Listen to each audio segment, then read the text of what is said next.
Paramashivoham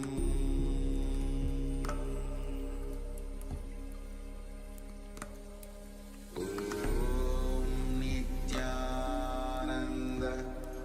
Paramashivoham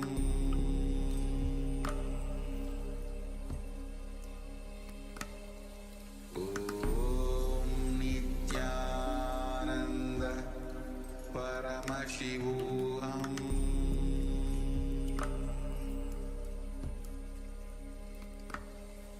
Om Nityananda Paramashivoham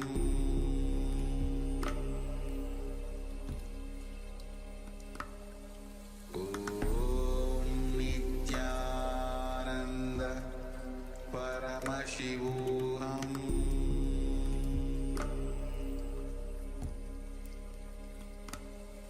Om Nityananda Paramashivoham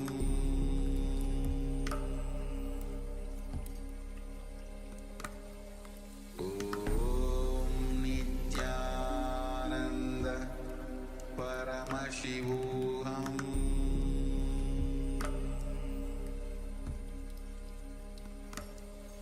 Om Nityananda Paramashivoham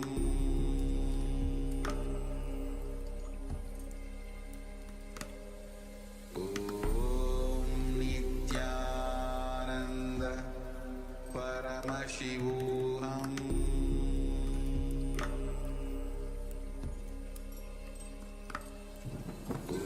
Om Nityananda Paramashivoham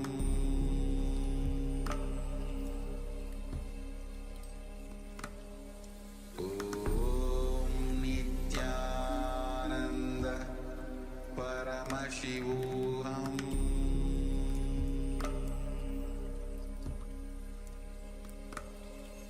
Om Nityananda Paramashivoham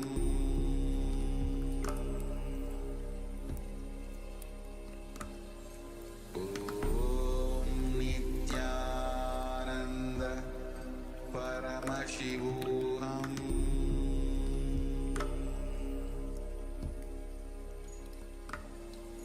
Om Nityananda Paramashivoham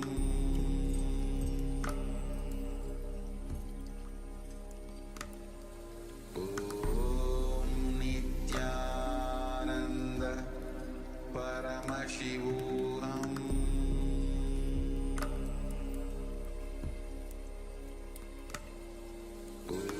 Om Nityananda Paramashivoham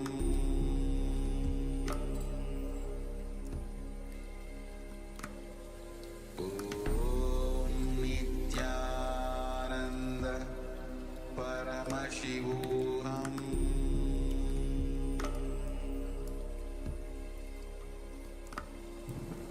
Om Nityananda Paramashivoham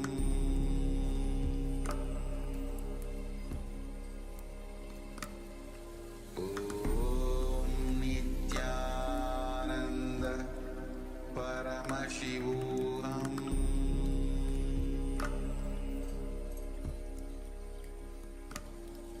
Om Nityananda Paramashivoham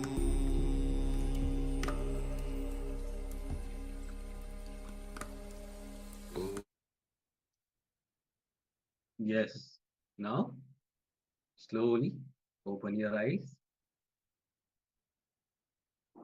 Whatever Swamiji revealed through the third eye, you can put it in the chat. I request all the participants.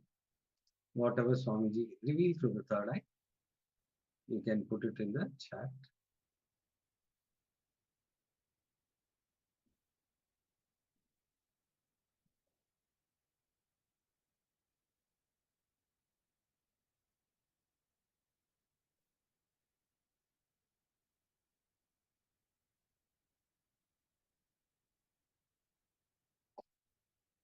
Now we'll be projecting the image.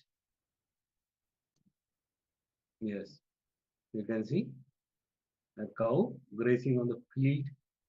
If you have seen a mountain or trees or cows, you can put it in the chat. If you see any greenery, any blue color, if you see any similar kind of colors also, please go ahead and Yes, the black patch or the white color on the cows. If you have seen any of this, you can put it in the chat.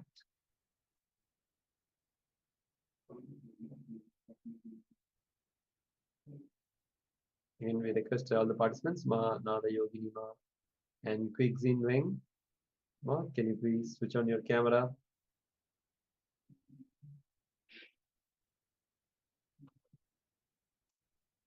Only if you participate, then we can help you in the power manifestation. The more and more you manifest the powers, that will help you to have a breakthrough in your life.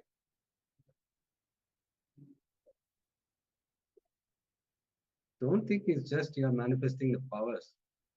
You will see that the more and more you participate, you will see you'll be manifesting the reality, what you want in your life.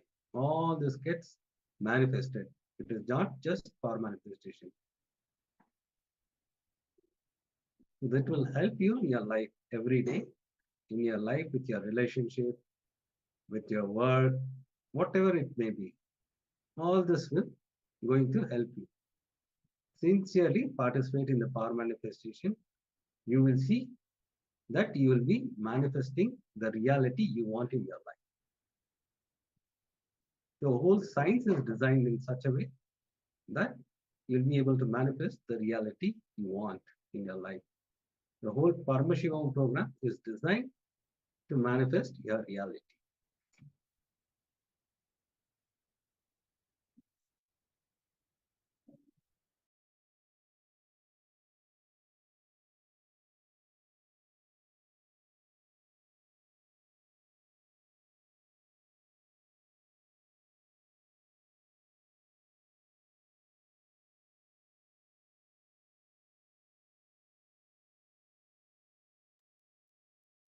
Please open your eyes. I request all the participants to open your eyes, and whatever Swamiji revealed through the third eye, you can put it in the chat. Aya, Vidyarupanaya, you can tell one of the participants to close the eyes. Okay.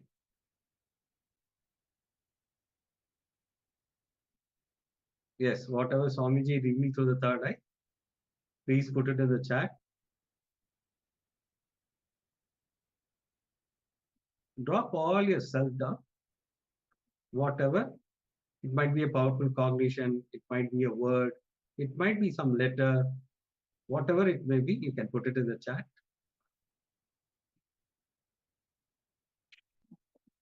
Don't worry if it is wrong. Initial stage, you will start. The more and more you start manifesting this power of third eye, you'll be able to manifest it very easy.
Yes. Now we will be entering into the powerful satsang. Today's topic will be on integrity. So let's understand what is integrity. Integrity is you fulfilling the words and thought you give it to yourself and others and experiencing state of completion. Listen, integrity means you fulfill the word and thought you give it to you and others and experiencing with you and others. So now let us enter into the powerful session from Swamiji. Please have your notebooks and pen along with you so that we can enter into the session. Quickly you can grab water or hot chocolate so that we can enter into the powerful session from the Swamiji. And please have your book and pen now. So whatever powerful cognition you get through the satsang, you can pen it down, which will help you in your life. Whenever you have a problem, this powerful cognition will help you.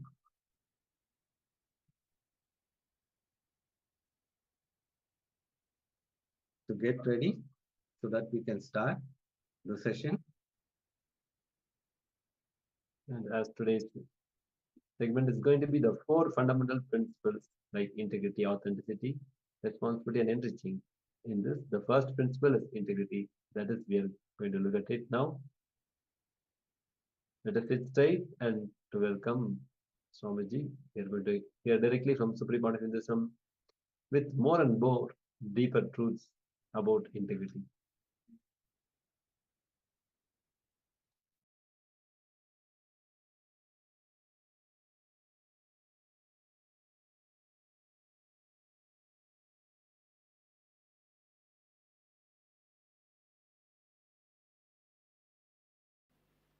Please come to the space of listening. The principles based on which the whole cosmos functions, more than the principle, they are your birthright. Understand this one example. There is a old house and house has one room which is locked for centuries. Nobody knows what is there in that.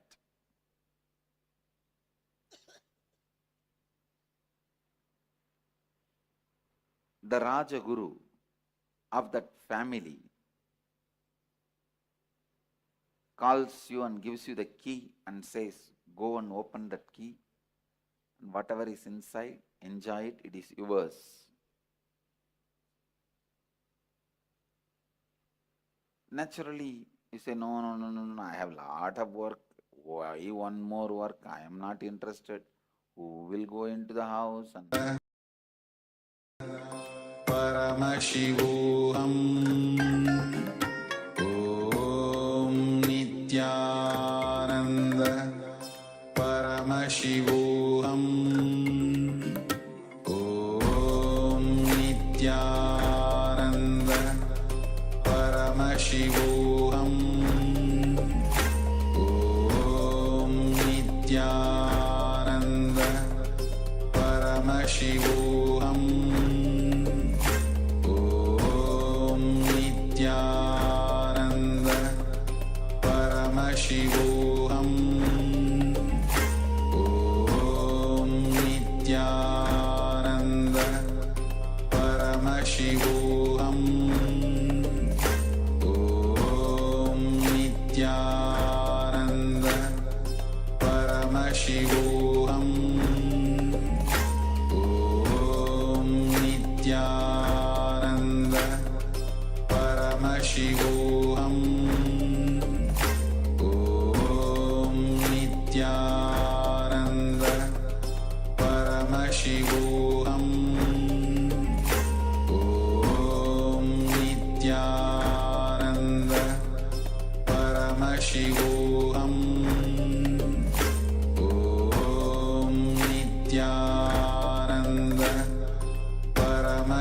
Om Nityananda Paramashivoham. Om Nityananda Paramashivoham. Om Nityananda Paramashivoham. Om Nityananda Paramashivoham. Om Nityananda Paramashivoham. Om Nityananda Paramashivoham.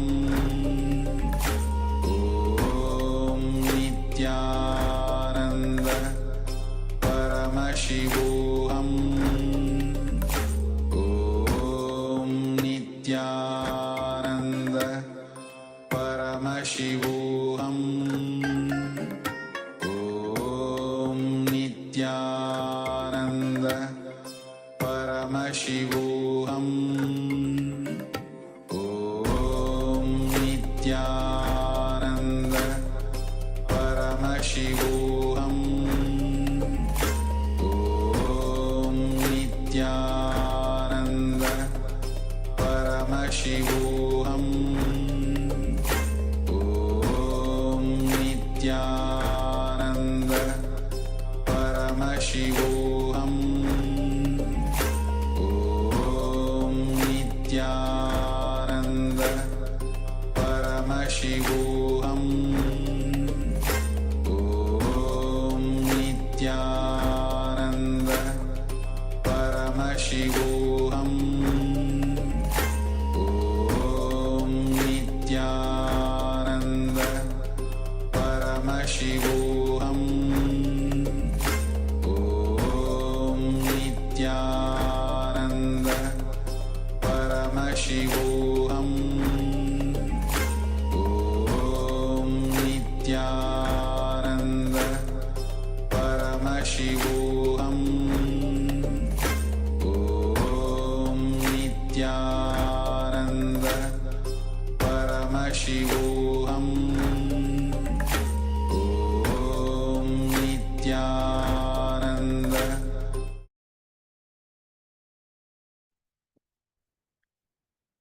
नित्यानन्दं परमसुखदं केवलं ज्ञानमूर्तिं द्वन्द्वातीतं गगनसदृशं तत्त्वमस्यादिलक्ष्यम् एकं नित्यं विमलमचलं सर्वदी साक्षिभूतं भावातीतं त्रिगुणरहितं सद्गुरुं तं Namami.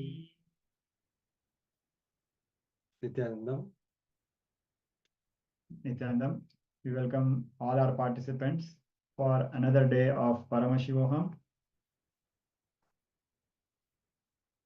So today we are on the day 17th of Paramashivoham, and after this 308 yoga asanas, the 12 components, doing yoga with all the 12 components of Dvitiya Vinyasa Krama, we'll be moving ahead with power manifestation. We welcome all the participants joining us, and let us start this day with another round of power manifestation. So we have Ma Maha, Ma Ananda Gora Rupini, Ma Cindy. So requesting all participants to keep your camera switched on. Yes, we request all the participants to keep your cameras on so that we can enter into the power manifestations. Ma Cindy Sia, please switch on your camera. So today we will be manifesting, starting the day with a round of blindfold reading. So like always, we'll be projecting an image, and we request all the participants to look at it through your third eye. So please quickly bring your blindfolds, a cloth or something to cover your eyes. And once you're ready, we can start with the rounds of power manifestation. Yes. Now, please close your eyes. Sit straight with your head, neck, and spine in a straight line. Close your eyes. I request all the participants to close your eyes. Chant the Mahavakya intensely. Om Nityananda Paramashivoham. Om Nityananda Paramashivoham. Om Nityananda Paramashivoham. Enter into the space of oneness with deep gratitude towards Swamiji. Request Swamiji, whatever is being projected, to show through the third eye. Keep chanting the Mahavakya intensely. Now we'll be going to project the image. Yes. Let's enter into the power manifestation.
Paramashivoham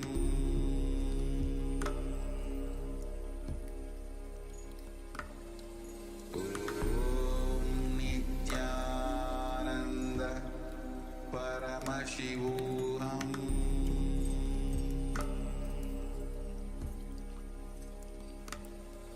Om Nityananda Paramashivoham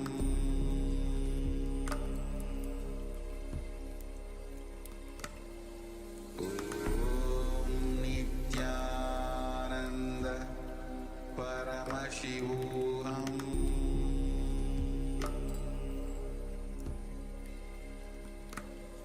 Om Nityananda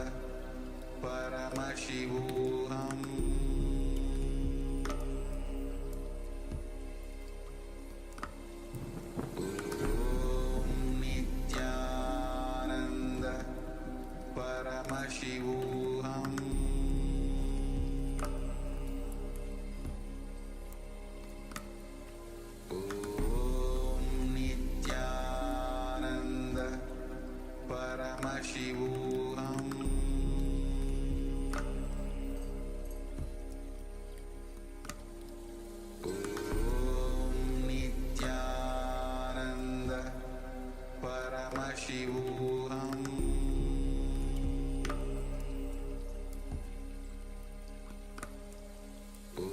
Om Nityananda Paramashivoham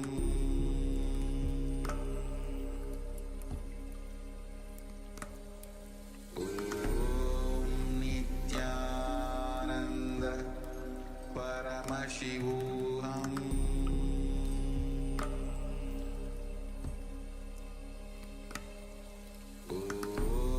Om Nityananda Paramashivoham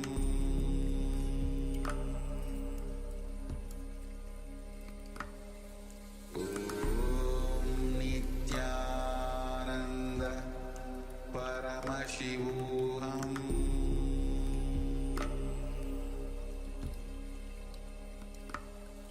Om Nityananda Paramashivoham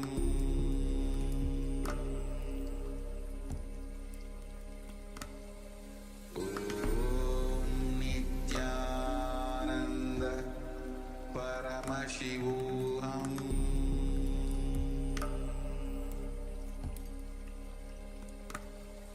Om Nityananda Paramashivoham. Now, please settle down.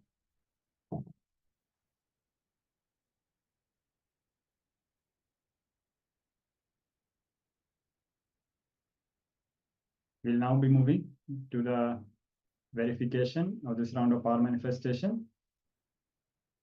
So we'll be giving all the participants some time to share what was shown to them through the third eye. Please take a few minutes. Yes, I request all the participants, whatever Swamiji revealed through the third eye, you can put it in the chat so that we can help you in the power manifestation. I request all the participants, whatever Swamiji revealed through the third eye, you can put it in the chat.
So Ma Ananda Agora Rupini has shared. Different colors is what she witnessed, like cyan, green, yellow, pink, orange, a tree, water, duck, house, bird, boat, and goddess. So now we'll be moving ahead with the verification. So it is actually the Madurai temple, Devi Meenakshi's Madurai temple. And the final revelation goddess is precisely right. It is Devi Meenakshi's temple in Madurai. And if you look at the other aspects, the temple is indeed very colorful because each of the Gopurams, if we see, they are not single color. From this height, it might look mostly grayish in color or whitish in color, but it will have all the different deities and different beings painted in various color. And Kyan is one of the color. Even Devi Meenakshi will have a slight green color. So the cyan and green is very precise in that respect. And of course, there are a lot of trees that is undeniable, and houses are there. So if we see, and also so many aspects like the bird, Devi Meenakshi has a parrot on her shoulders. So if we see, it might be difficult to correlate, but actually each and every aspect is very precise. So this is actually very amazing. So a round of applause for all the participants. So we will also be sharing some of the pictures if any one of the participants want to verify, but this is actually very precise. Green, goddess, bird, and even the houses. These are some of the most precise revelations in this round of Paramas manifestation. Yeah, Maananda Guru Rupini. Yes, you're manifesting the power. Yes, thank you. Congratulations. Okay, anybody else? You can put it in the chat. Ma Sindhisia, what about you? Ma Alicia?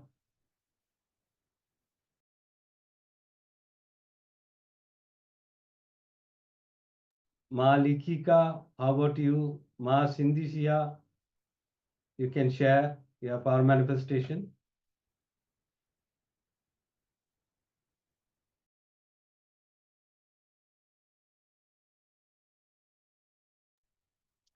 Yes.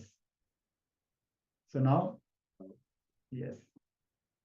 So please make sure that all the participants participate. Make sure you cover your eyes properly and participate, because when you start playing with the powers more and more, you will start melting in oneness with Paramashiva more and more, and all these powers will be manifesting very effortlessly. So now we'll be moving ahead with the next segment of the day. So today's main theme is to go beyond pain and suffering.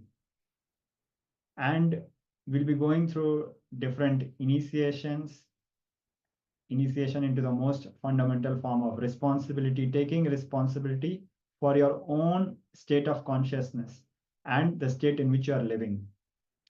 So we'll be starting with understanding the individual, how an individual craves for suffering. We'll be looking at it from Patanjali's revelations as revealed by Swamiji, the sacred revelations from Patanjali. So we need to understand that whatever we want in life, we can get it only when we treat the entire being and not just parts. That is why, especially when we see the yoga we are doing, Nityananda Yoga, it has all 12 components and they are done simultaneously. It is not done in parts or separately. It's not like we do the bandhas separately one day and one day we do the mudras separately. It is all done together. Of course, we might engage into one component one at a time, but ultimately we do all the 12 components together. So we need to understand one of the fundamental principles that Whatever we want in life, we can get it only when we treat the entire being, not just parts of us. We have to find every corner where limitations can hide and clean all of them. We need to understand all dimensions of human existence. We are more than what we think of ourselves. Our body and mind, we cannot find the parts of us that are hidden by our body mind system. For the flowering, for the complete flowering of the self, we do not need to work on the self itself. We get this idea from many self-improvement classes that we need to improve ourselves. But no, Swamiji is telling very clearly, for the flowering of the self, we do not need to work on the self itself. We need to work on something which is between us and our true self, our body, mind, and emotions. We need to work on that. We don't need to work on our true self, which is consciousness, which is in always established in complete completion. Yes. Understanding the mind, body, spirit system. Just like body is made of various systems like nervous system, circulatory system, like that body, mind, spirit system can be classified into koshas, or we can say shits or covering. Circulatory system and breathing system are not actually separate, but it is convenient for us to classify them and study them. Like that, we can classify our mind, spirit system into 5 koshas. So our mind and spirit have 5 koshas. The first kosha is Annamaya kosha. Annamaya kosha means which is related to physical body, which you can touch and feel. The next comes Pranamaya kosha. Pranamaya is related to the breathe, the airflow, directly and deeply related to your desires. When you see the movement of the breathing, it depends on your mood swings. Whenever you are angry, whenever you are happy, you will see the breathing will change. When you deeply cognate, you can see how your breathing gets changed by your emotions. Manomaya kosha, it's related to your mind, senses, and thoughts. Next comes Vijnanamaya kosha. Vijnanamaya kosha is all related to your what you believe, what you feel, and the emotions you go through. It's all related to this Vijnanamaya kosha. Then the final thing is Anandamaya kosha, which is our true nature, which is related to bliss in us. So today we'll be going through the Nitya Kriya. So these processes will be working on these 5 layers, these 5 sheds, as we just went through the Annamaya kosha, the physical body, the Pranamaya kosha, the breathing layer, the Manomaya kosha, which is related to the mind, and the Vijnanamaya kosha, which is related to our cognitions, our fundamental belief, and Anandamaya kosha, which is the true nature, our true nature, which is bliss. Only these koshas need to flower, need to open, radiate, and fall in tune. The ultimate self, which is consciousness, does not need anything. Only the instrument which you experience, the self. Only these instruments with which we experience the self, these need to flower to experience the real self. All the 5 layers need to be purified so they constantly radiate enlightenment. The physical body is also called the Stula Sharira, the gross body, and this corresponds to the Annamaya kosha. The subtle body is called Sukshma Sharira and comprises of the Pranamaya, Manomaya, Vijnanamaya koshas. And then finally is the causal body, which consists of the Anandamaya kosha. The koshas are referred to in the Taittiriya Upanishad, 2nd chapter, called Anandavalli or Brahmandavalli. It says that the Brahman or Atman the ultimate consciousness and the individual consciousness exists, and realizing it is the highest empowering, liberating knowledge.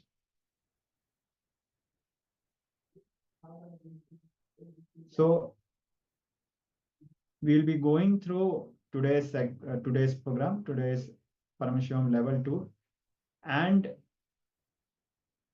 the focus will be about making the self, the consciousness in us, alive and a solid experience, a living experience. To achieve this, we need to know the significance of koshas. So we just went through this brief introduction about the koshas, and we'll also be entering into different processes. First, we'll start with a beautiful process which is from Patanjali, as revealed by Swamiji, the Supreme Pontiff of Hinduism. So Patanjali will be leading us on our way to go beyond pain, with the understanding that individual craves for suffering.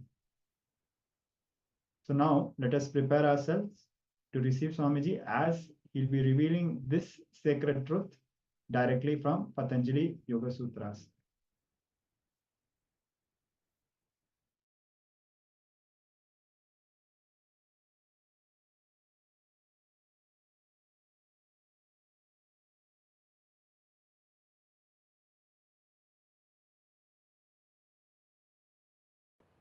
Patanjali gives us an understanding about pain and how to go beyond pain so that the will can wither away. See, understand, this is the highest clarity. Will withering away. Your will withering away. Like a leaf falling from the tree, will just falling from your body.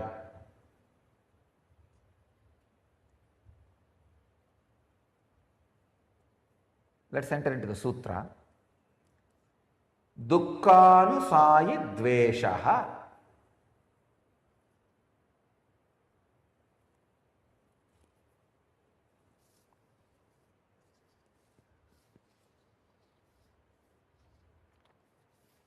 I'll give you the translation of Swami Vivekananda.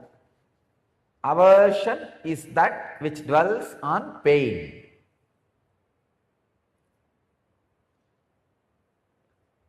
Swami Dwivedi translates as, that which dwells on pain is aversion. Aversion.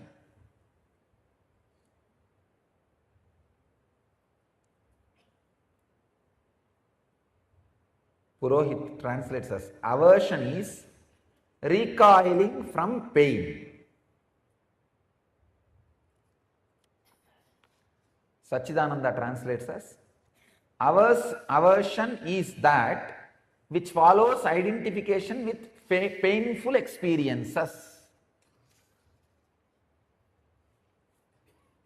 Every sutra I read of Patanjali, I understand his extraordinary genius, intelligence.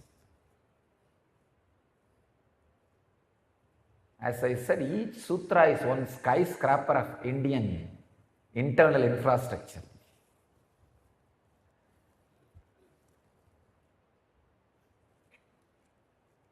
If I am given the chance, I will name at least one Indian city in the name of Patanjali, who contributed so much. Patanjali, Swatmarama, Goraknatha, Maschendranatha, all of them should be honored. At least some cities should be named after them. Maschendranatha and Goraknatha are the predecessors of Swatmarama, on whose sutras every day we are working.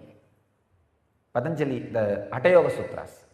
Every day morning process we are doing is sutra. Today what we did, the 4 type of process, the Kumbhaka, Andar, Bahir and Sankalpa. That is from Swatmarama, the basic principle. The sutra says, Dukkhanusayi dveshaha. dukkha, anusayi, dvesha,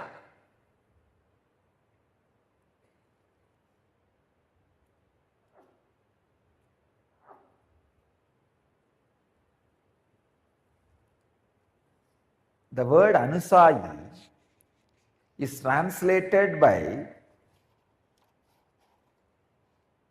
Scherer as clinging, Taimini as repulsion.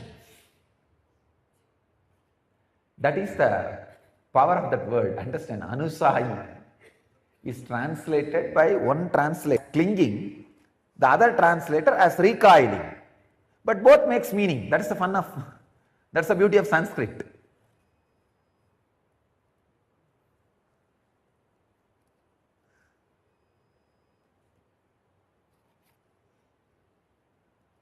Whether you cling or recoil, I can translate that word anusayi as responding. It's like when you have the staring fight, stare, don't blink. The moment you blink, you lost. Same way, when you face pain, don't blink. Don't respond. Responding is anusayi. This is a very critical word in the sutra. Dukkha is dwelling upon pain, or clinging to pain, or recoiling from pain. That center word anusayi is translated as clinging or recoiling. But both will make meaning. If you respond, you are caught.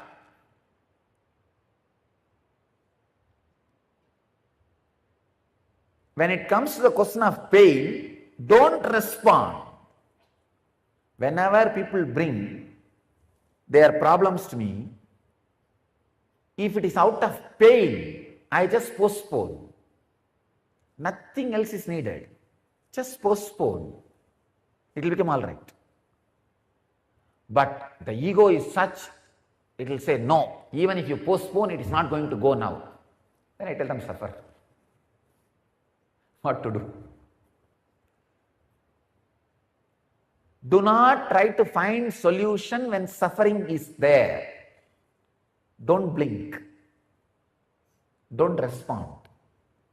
Any response you give when suffering is there will be a weapon you lost. Understand? You would have created some strong intellectual ideas to get you out of suffering. But when the pain is actually present in your inner space, don't use them. Don't use those weapons. Because even if you use, the pain won't go. You will lose confidence over the power of the weapon. And what has actually happened, you lost the weapon also, that's all. Not only the pain won't go, you lost the weapon also. The only thing you need to do during the pain is, don't blink. What can be done? It is there. Don't try to solve. Don't try to cling. Don't try to recoil. Recoiling or holding, both are going to create trouble. Both are going to create trouble. Many times I see how for no reason people suffer. Just for no reason people suffer. See, oh God, what an unconscious, foolish mind which attracts so much suffering for no reason. Just no reason.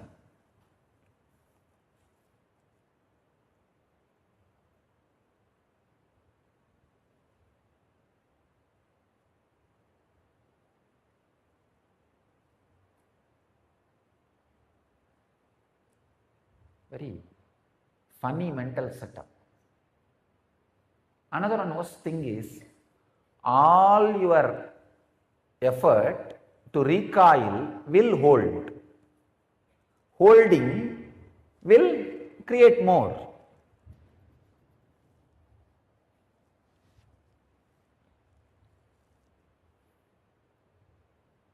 The word anusayi is a powerful word. I can say the exact meaning of the word anusayi is shadow. Shadow is neither holding nor recoiling. The science of shadow is, if you go on in your life, that will follow you. If you try to catch, you will never be able to catch.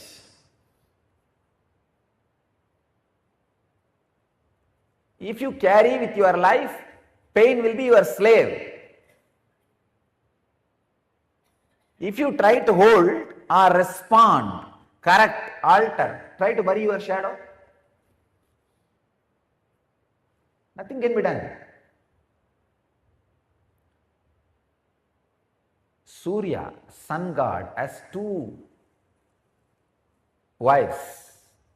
Wife means feminine energy, is expression. One, Usha, is light, radiance. Another one, Chaya, the shadow. Two are his wives, his energies. The Usha has a positive existence. Chaya has only negative existence. Understand, all of you need to know, the Yamadharma and Shani, both of them are Chaya's kids. Lord of death, Yamadharma, and Sanishwara, Lord of suffering. Both of them are Chaya's sons. It means what? They do not have positive existence. They are like shadow. Death and suffering has no existence. It's a shadow. All you need is don't blink, that's all. Don't respond. Whatever response you make, you are in trouble.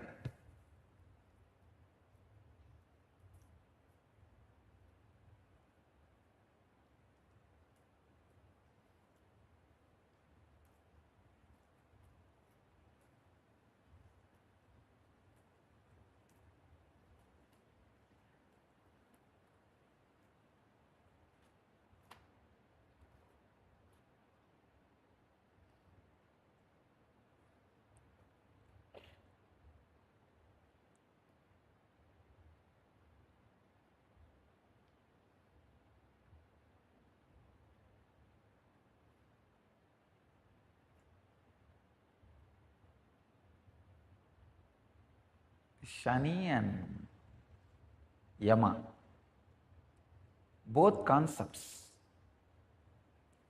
If you don't blink, they will become auspicious to you. The moment you blink, over.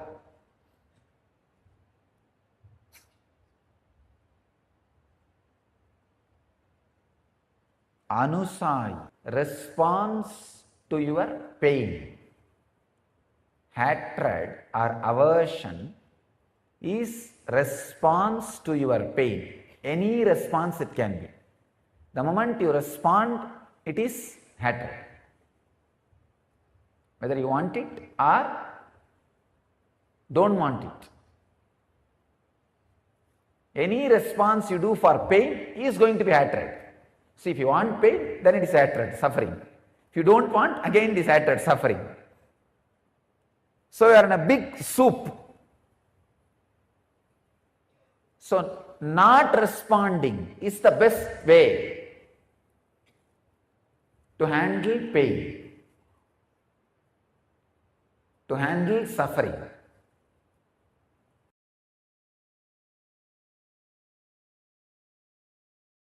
First thing, I wanted to make it very clear. Any stress is healthy when you accept stress.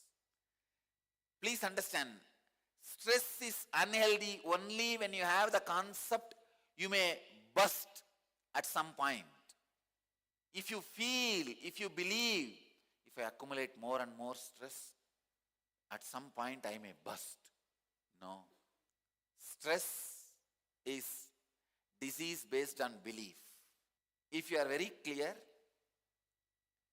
no amount of stress is going to make you bust. Stress is not like a steam, understand?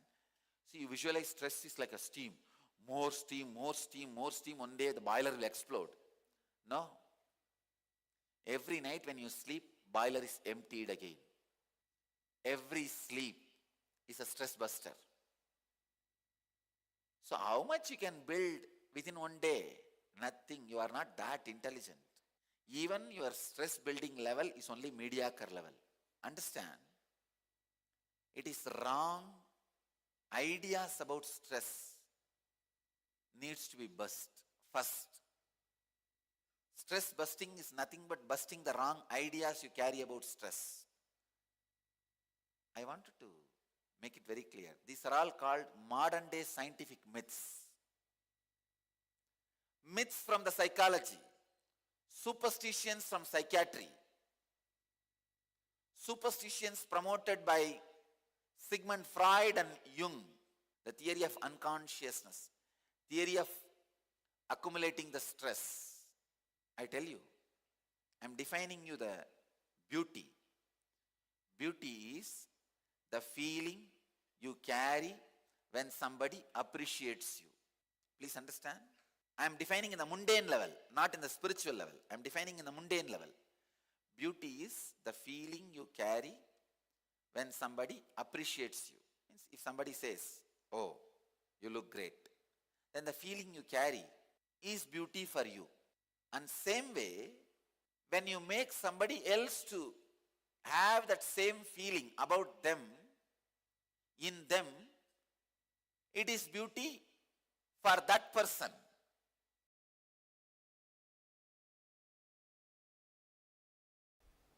O best among men, that wise person who is not agitated by these and who remains centered in the midst of pain or pleasure is eligible for being in the state of immortality.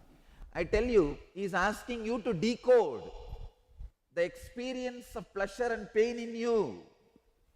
See, this whole NSP I am trying to do is helping your biomemory to decode the secret code of pain and pleasure.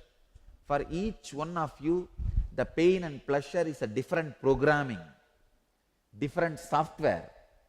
Don't try. When you decode, you will not have pain. You will be all the time elated, even when no objects come in contact with your senses.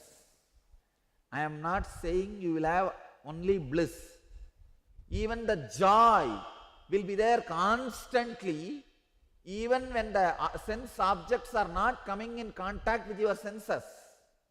And you will not have pain, even when you are supposed to have the worst pain.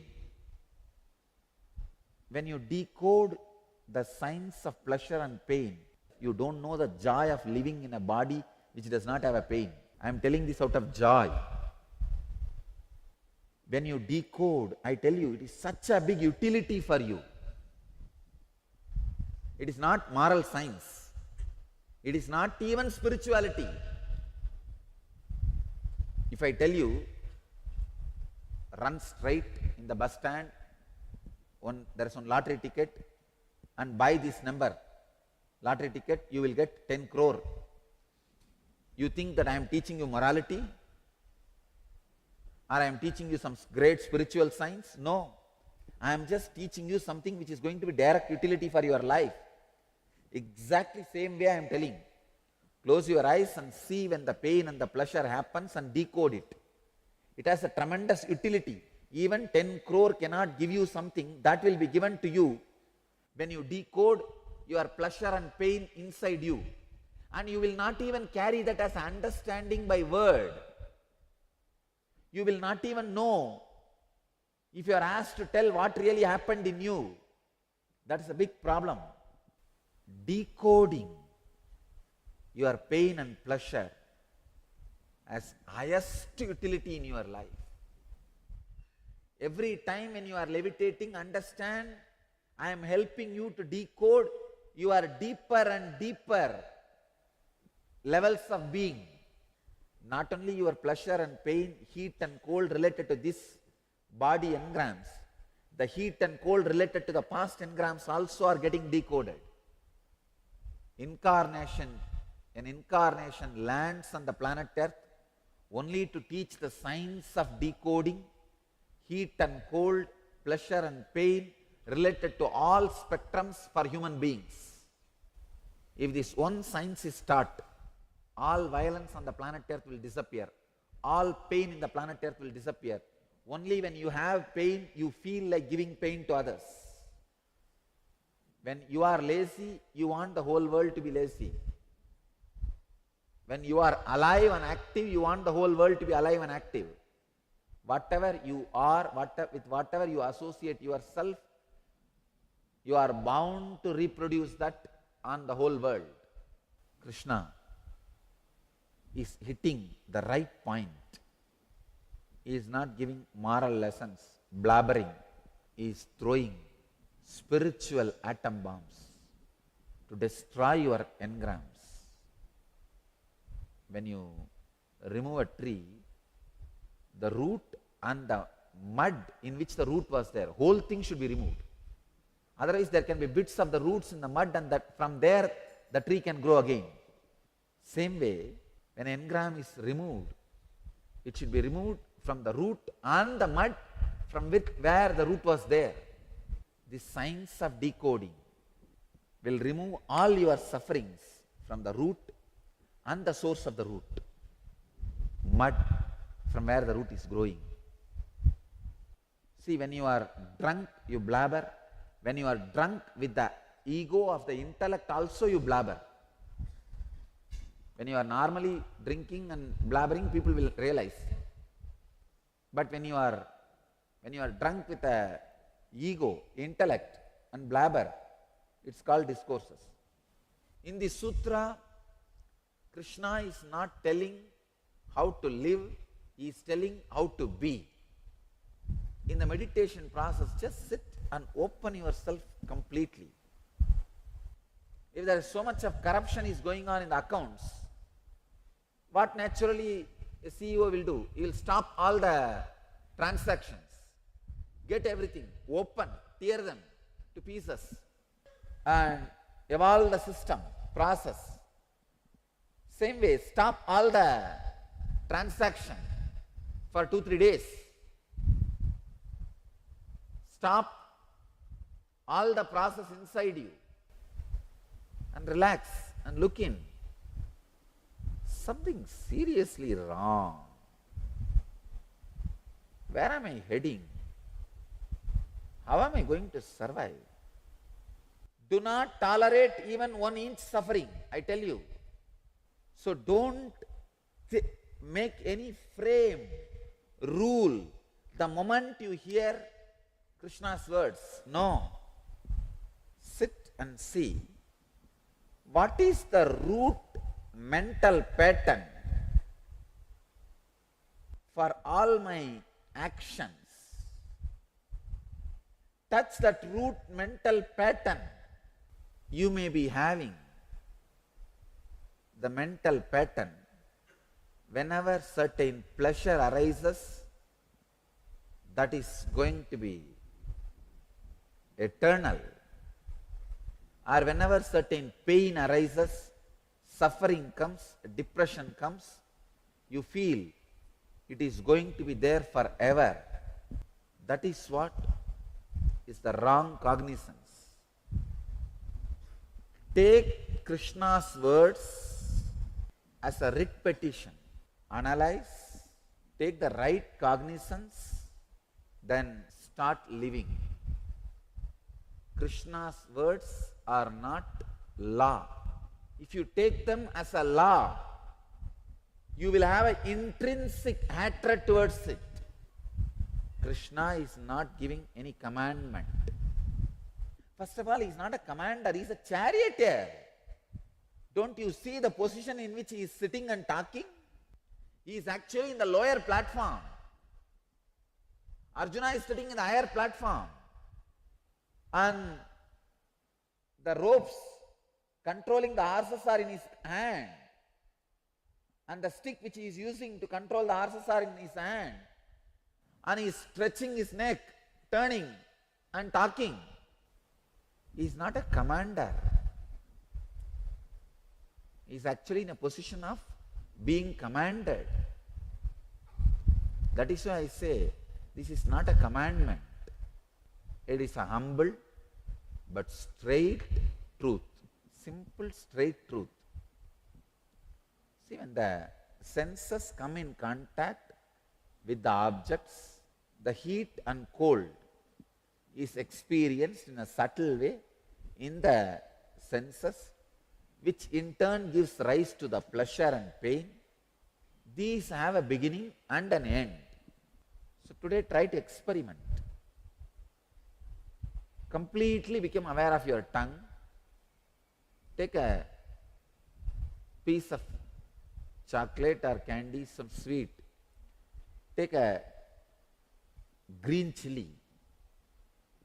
One side of the tongue touch the sweet. Other side of the tongue touch the green chili. And see what is happening exactly. How the heat and cold is getting raised. Please understand. Don't name them as pain and pleasure. See how the heat and cold is happening. What kind of change? I am giving you one example. You can do it with anything. With anything. Experiment with your body. How the heat and cold raises pleasure and pain. How when the heat turns into cold, pleasure turns into pain or pain turns into pleasure. When the cold turns into heat, how the pain turns into pleasure and pleasure turns to pain.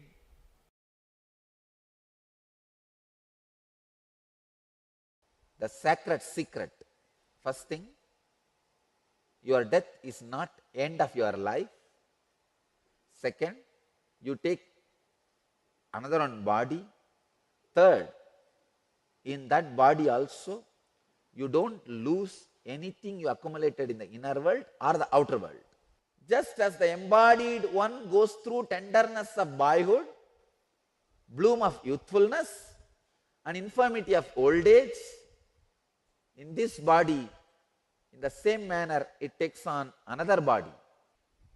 Why you don't cry every morning that I am not the same person as yesterday? Because you believe the percentage of change is only 1%, the percentage of continuity is 99%. That is why. See, every day the change is very little. Every year the change can be like a 5%. See, every day if you see a change, if you see the percentage of change, it can come only 0.1%. If you see every year, it can be considered as 5%. Sorry, you can't even say 5%, 1%. If you keep average 100 years as a life. So every day change is only 0.1%. If I have to go to a proper mathematics, it can be 0.365%. Every year the change can be considered into 1%. If I keep 100 years as the average life, which is not, but which is supposed to be. So even if I keep 100 years, so the change per day is 0.365%, per year is 1%. That is why you feel safe, you don't feel any danger, because the percentage of continuity is too much. The percentage of change is very less, negligible. If you compare with your conscious level, death also, the percentage of change is too negligible. Please understand. You compare based on whatever you feel as you. What you feel as you, your body and mind. So today morning you wake up and see, I feel this body and mind as me. So based on this understanding, the yesterday and today, the change is negligible. So I don't need to cry, worry about it. I can carry on. I am continuing. This is the reason or the conclusion or the logic with which you come to the clarity you are safe. All you need is just a small cognitive shift in what you feel as you. If I keep 100 years as the span, the change per day is actually only 0.0027%. 0.0027%. That's it. So that is the reason you feel the change is negligible. I can continue. Life is safe. Understand, all you need is one small cognitive shift. Instead of you feeling your body and mind, if you feel you are the mixture of body, mind and consciousness, you are totality of all these three, immediately, even when the death happens, you will feel, wow, the change is only 0.0027%. Let me continue. The percentage of continuity is more than the percentage of change. That is why in the Smritis, in Vedic etymology, what is the word for the Vedic science of time, the chronometry of Vedic tradition, we say for the person who is awakened, Dvija, twice born, for him one life is one day. 1 year is just one day. For Devas, 1 year is one day. For the awakened one life is one day. In the Vedic chronometry, science of measurement of time, we say, if your concept of who you are, if that gets expanded, the time span available for you becomes more. As long as you think you are only body and mind, you have only 100 years maximum to live. The moment you start understanding you are body, mind and conscious also, I am not saying you are not body and the mind. I am saying you are more consciousness, less body and mind. Then even the change of body you will feel, wow, hey, the change is only 0.0027%. The continuity is huge. Why bother?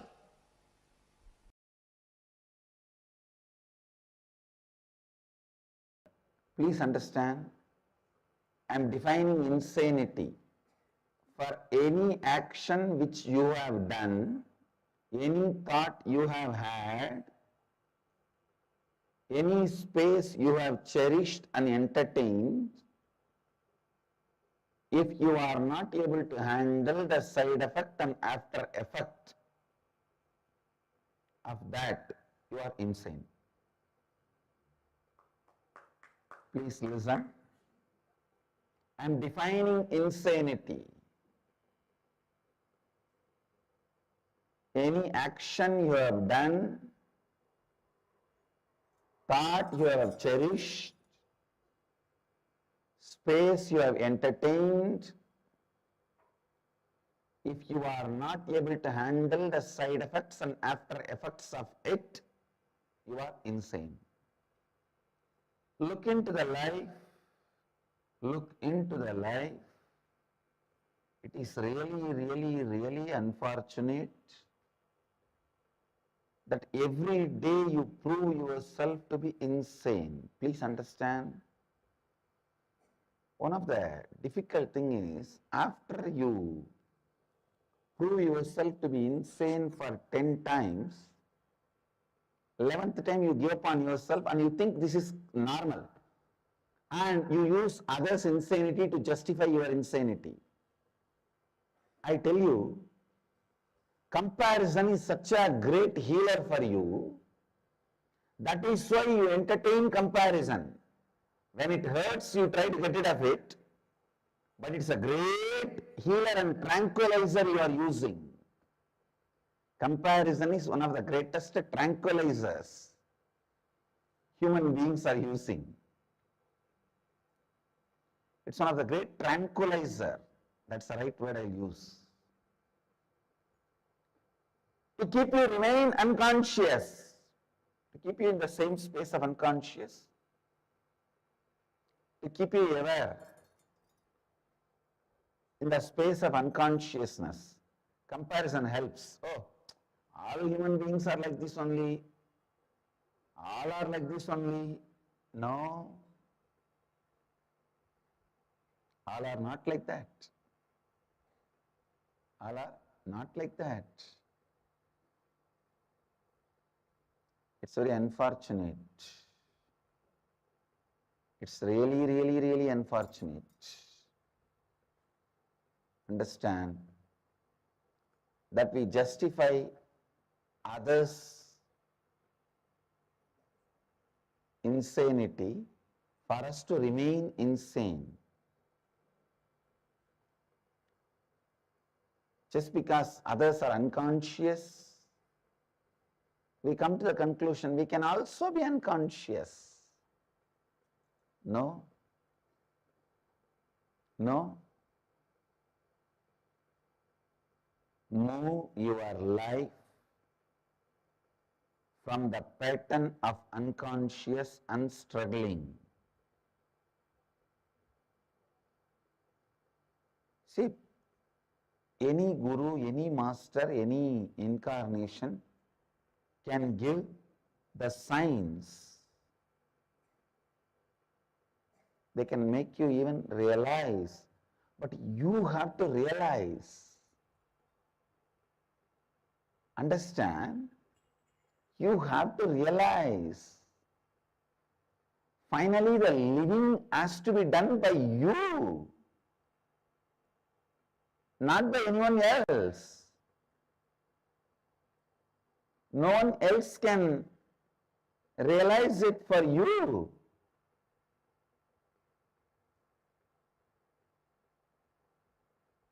You have to realize it. You have to live it. You have to radiate it. First thing, you do not need to suffer. Second thing, you don't suffer because of your ignorance. You suffer because of your arrogance. Maybe the arrogance comes by ignorance. But if you understand your suffering is because of arrogance, you can do something about it. The moment you classify that as ignorance, you decide you can't do anything about it. Just ignorance without arrogance is never a suffering. Understand? Just ignorance without arrogance is never a suffering. It is the deadly combination of arrogance and ignorance is suffering. Deadly combination of arrogance and ignorance is suffering. That's the exact word I'll use. Deadly combination. Deadly combination of arrogance and ignorance is suffering.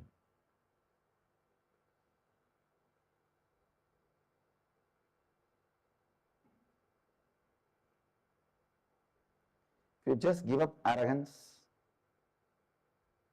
life will be completely new. It will not be insane. You do not need to suffer. Ignorance is not the main cause of suffering. It is a deadly combination of ignorance and arrogance is the root of suffering. Ultimately, whatever may be the issue, our masters have found solution. It can be solved.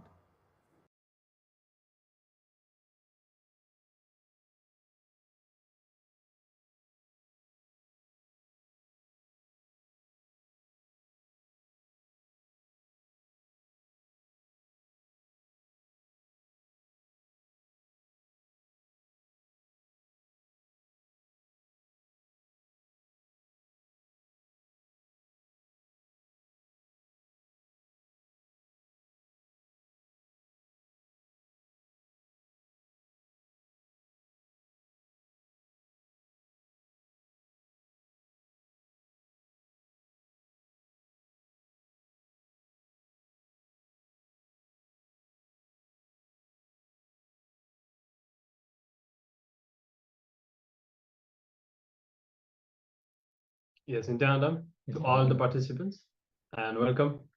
And after this first session for today's Paramashivoham, we have started to learn about suffering and how Swamiji reveals the individual craves for suffering. Actually, we don't suffer because of the external situations. If you see Swamiji's life with the amount of attacks that Swamiji has been through, Swamiji never suffered at any point of time. But we decide to suffer with the arrogance and the ignorance that we have. As Swamiji says, a deadly combination of arrogance and ignorance is suffering. So now we need to look inside and understand how the suffering that we have is completely unnecessary. Even if things don't happen the way we want or whatever we may face in life, suffering is not at all necessary. It's a choice that we are making. So we'll be entering into the exercise now and looking in, understanding how the suffering is at play in our life so that we can complete with it. And you see, many times people will give a lot of attention to your suffering and a lot of sympathy, and they'll comfort you in the feeling that, oh yes, you are going through so much, you are suffering so much. And this is actually the wrong attitude. Whenever people do that to us, even though they may seem like friends, they are actually only supporting our suffering and acting in the opposite direction. Actually, people should be ferocious with us to remind ourselves that suffering is a decision that we are taking, that we need to drop. So a few of the powerful cognitions from this session first. Yes. So understand, first and foremost, you don't need to suffer. Hatred or aversion is a response to your pain. Can be any response. The moment you respond, it is manifesting as hatred. Whether you want it or you don't want it, any response for pain is suffering. Swamiji has beautifully shared the incident when he fell from the horse and he had an open compound fracture of both both bones in his forearms. And at no point he experienced any pain. So there was no reaction to this incident at all. There was no trauma, no after effect that was experienced by him. So you need to understand that the moment you react, the moment you give a positive existence to pain, that is when you create suffering. Can be physically reacting or talking about it, even just thinking about it in your inner space will turn the experience of pain into suffering. You will create more and more of it. So that is the nature of suffering. If you want it or you want it not, both is suffering. Not responding is the best way to handle pain, to handle suffering. You would have experienced that even like if you get like a mosquito bite, if you react, if you scratch that part, even if you just think about it, it'll become more and more intense. Actually, itching is just a variation of pain. So when you engage with that more and more, you will see it will become worse. It will become more, it will multiply. Like that it is with any pain in your life, be it physical, mental, emotional. The more you engage with it, the bigger the pain will become. So let's get into the first step of the exercise now. You're going to sit with yourself and open yourself completely. For example, if there is a lot of corruption going on in a company, let's say, so what would the CEO do? He would stop everything first, stop all the transactions and open everything. Make sure that there is transparency on what is going on. And then after drilling everywhere, understanding who is doing what is going on, he will evolve the system so that the corruption stops. Now you're going to do the same thing inside you. Stop all the transactions, which is all the whatever is going on inside, the suffering and the response, and then how you react, the kind of decisions that you take, all the feeling that is going on. You're going to stop the whole thing. Just relax and look in and contemplate. Understand there's something seriously wrong. So ask yourself, where am I heading? How am I going to survive? In which direction am I going like this? And do not tolerate even 1 inch of suffering. So you need to internalize. Here is kind of an open assignment where you need to look inside yourself and just stop everything. Stop trying to correct things. Stop even trying to make yourself feel better. Don't try any of that. Just put the focus on stopping everything. And when you do that, dig into everything, understand everything, where you are suffering, how you do the whole thing inside. As Maharaj has shared, if you try to console yourself or console others, the first thing you do is you give a positive existence to the pain. You agree that the person is in pain. So you actually strengthen the existence of pain. So first, shut down every reaction. Just take a step back and observe what is happening. What am I entertaining? Where am I driving myself? What is the direction that I'm heading? So have your pen and paper ready and take notes. Look in and contemplate on the inner processes that you are cherishing related to pain and suffering. Whether you console yourself, whether you beat yourself up, whether you get angry and frustrated about it, what are the reactions that you give towards the experience of pain? Where do you cognize pain in your life? Where do you think you are experiencing pain and suffering? And how do you respond? Let us take a few minutes. And if you have any questions about this exercise, to let us know, as we are now going to enter into this internalization exercise.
All right, so we'll be moving to the second step now. And now sit and see, look inside. What is the root mental pattern? You would have written down the different suffering patterns that are going on in your life. What is the root mental pattern for all your actions? Try to find the root mental pattern. Like, even if you see, for example, whenever certain pleasure arises, you feel that it is going to be eternal. And even when a certain pain arises, you also feel that it's going to be there forever. And that is what is the wrong cognition. So try to contemplate on that. How even sometimes when you have a momentary suffering, you feel that it's going to be there forever. You think that you are never going to get out of that. And finally, you take certain decisions with that feeling that you are going to be in suffering forever. So this is something that you need to look into. So based on what you have written down in the previous step, now look in and contemplate on this pattern, write your understandings and everything, all the decisions, feelings, thoughts, whatever is going on inside. All right. So let's move on.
So now we are going to move to the third step of this exercise. It's not directly connected to this internalization, but it is a small experiment with pain.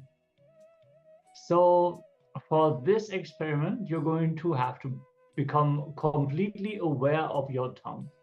So for this, you're going to take a piece of candy, like chocolate, for example, some sweet.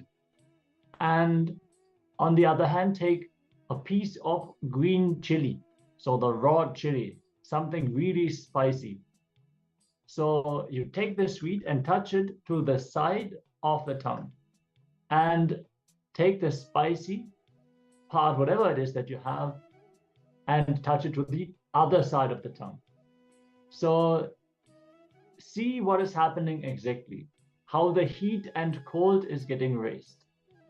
Please understand, don't name them as pain, as pleasure. See how the heat and cold is happening. What kind of change is happening to your tongue? Take a few minutes. If you don't have green chili, you can take anything else which is spicy. And if you don't have chocolate, you can take any other sweet, maybe a piece of banana or other sweet fruit is also okay.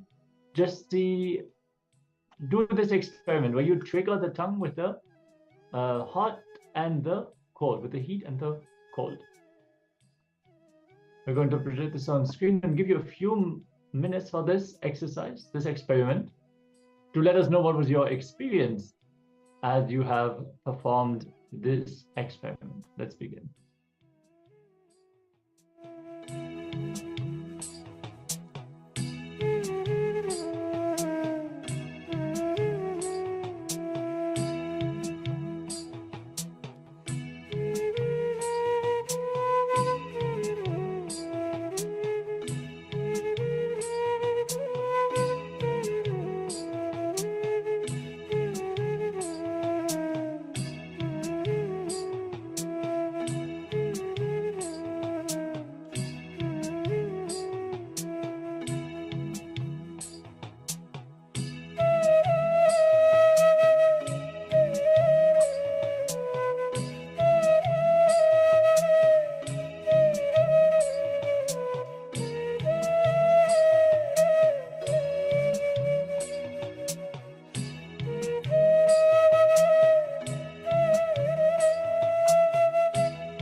So hopefully you have completed this experiment, able to see and able to experience the spicy and the sweet at the same time, and completed this exercise, contemplating, understanding the pattern of suffering inside you.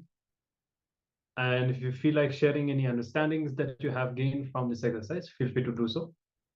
And with this, we'll be moving further. We'll now be having another round of power manifestation. Today, throughout the day, we'll be manifesting the power of third eye reading and seeing blindfolded.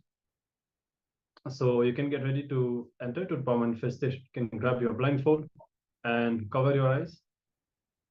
As usual, if you don't have a blindfold, just pick up any cloth that you have available and make sure that your eyes are fully covered. You need the darkness in order to recognize everything that is shown through the third eye. So take a moment now, cover your eyes.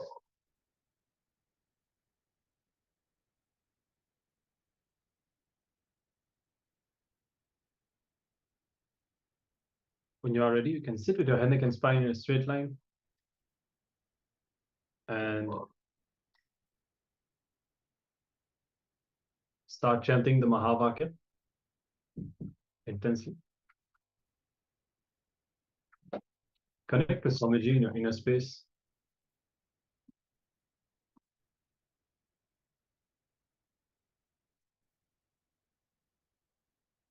Take a few moments to unclutch from all the happenings, whatever goes on inside.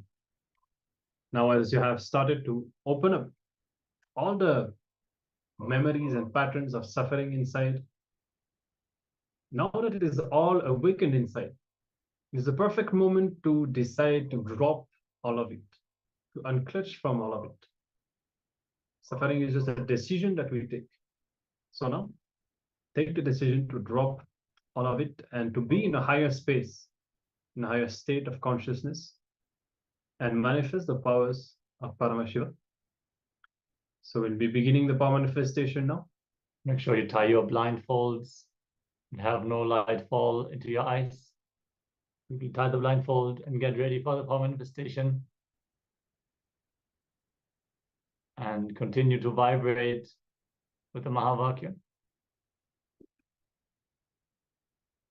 As we are getting ready to project the image on screen, let's enter into this round of the power manifestation.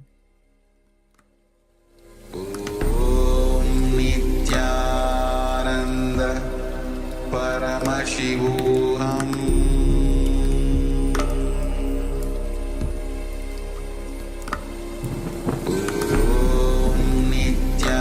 Nityananda Paramashivoham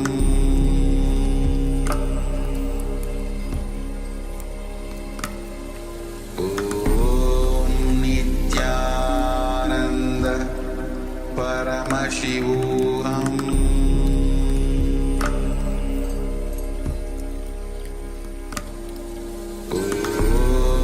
Nityananda Paramashivoham Nityananda Paramashivoham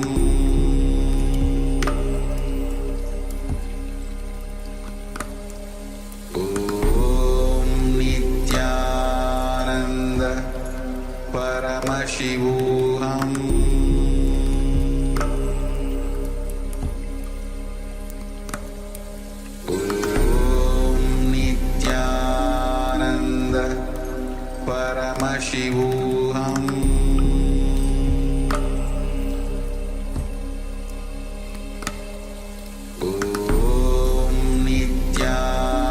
Nityananda Paramashivoham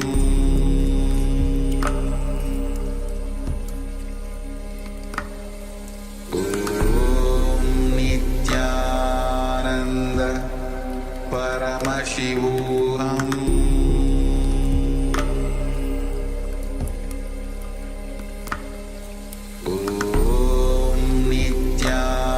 Nityananda Paramashivoham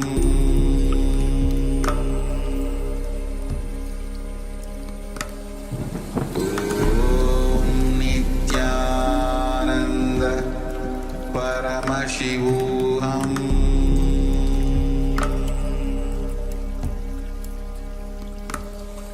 Om Nityananda Paramashivoham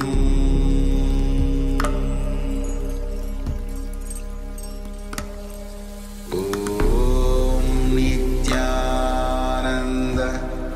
Paramashivoham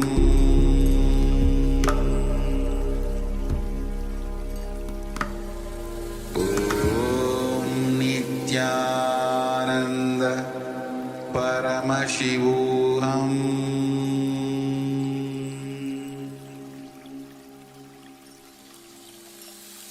I bless you all. Let you all open all your three eyes.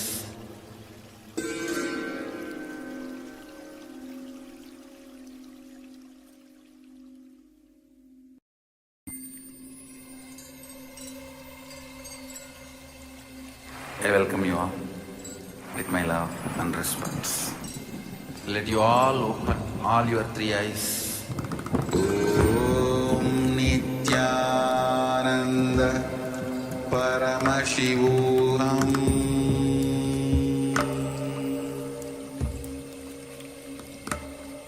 Om Nityananda Paramashivoham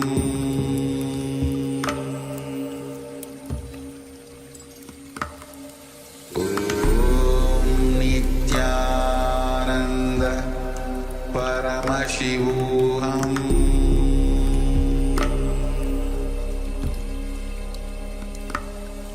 Om Nityananda Paramashivoham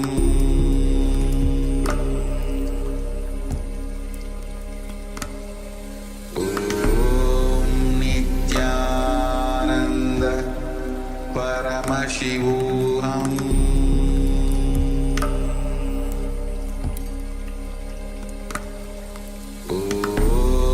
Nityananda Paramashivoham Paramashivoham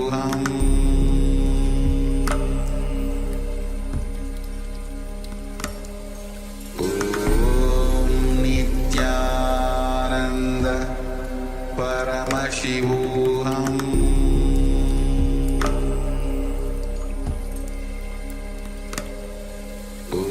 Om Nityananda Paramashivoham Paramashivoham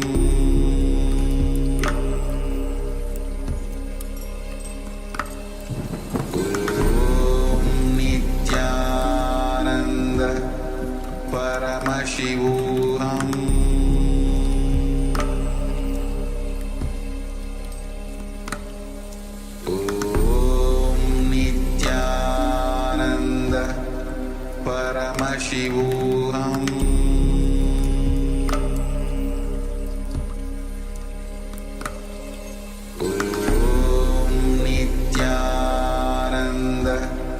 Paramashivoham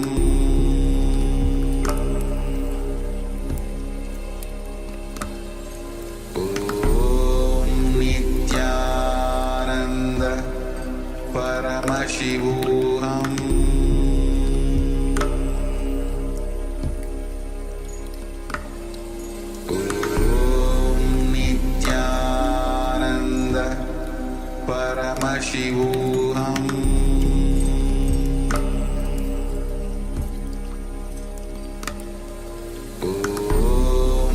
Nityananda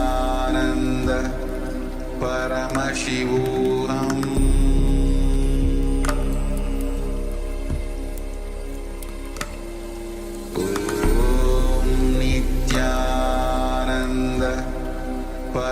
Paramashivoham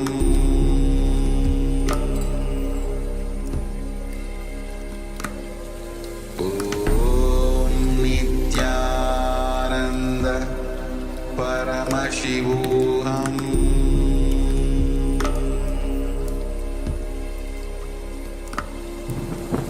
Om Nityananda Paramashivoham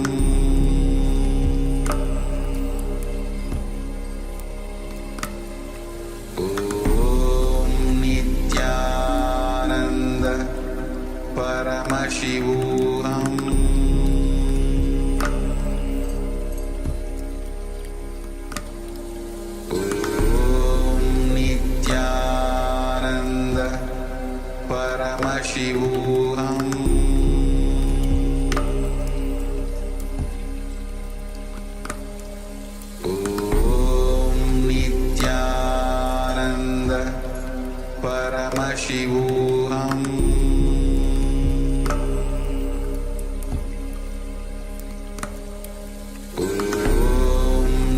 Nityananda Paramashivoham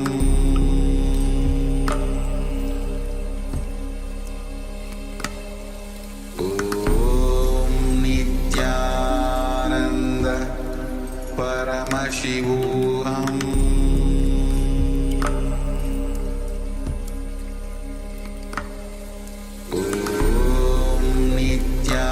Nityananda Paramashivoham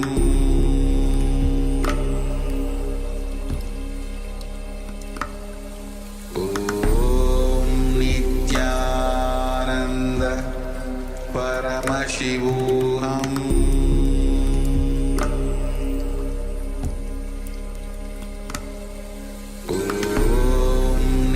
Nityananda Paramashivoham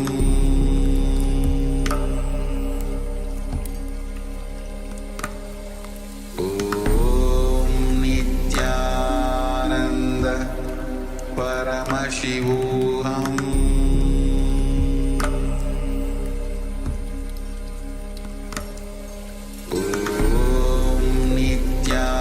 Nityananda Paramashivoham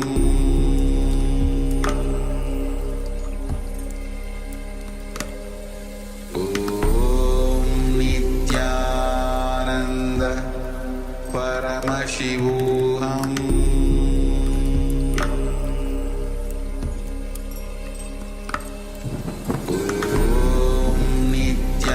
Nityananda Paramashivoham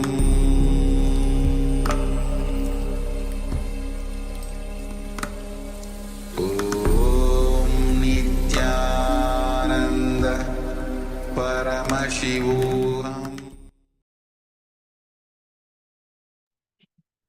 Yes, you can remove the blindfold now and open your eyes. And take a few moments now to share all the revelations that you've had through the third eye. I'm going to give a few minutes for you to type before showing the image.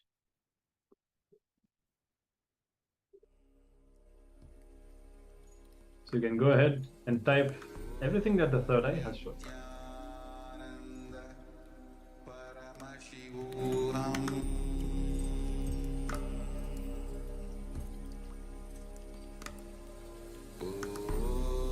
Nityananda Paramashivoham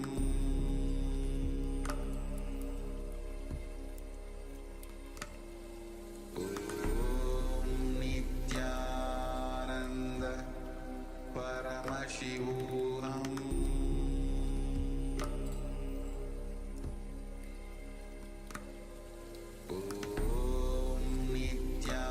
Nityananda Paramashivoham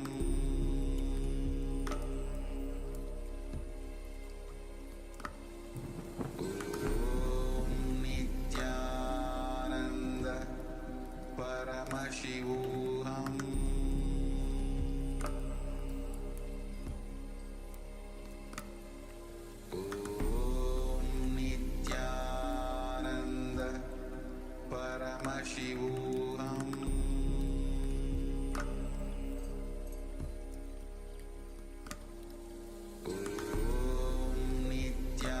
Nityananda Paramashivoham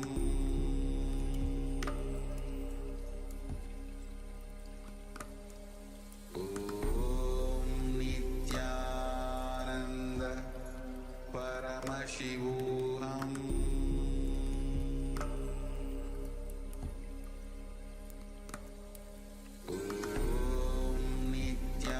Nityananda Paramashivoham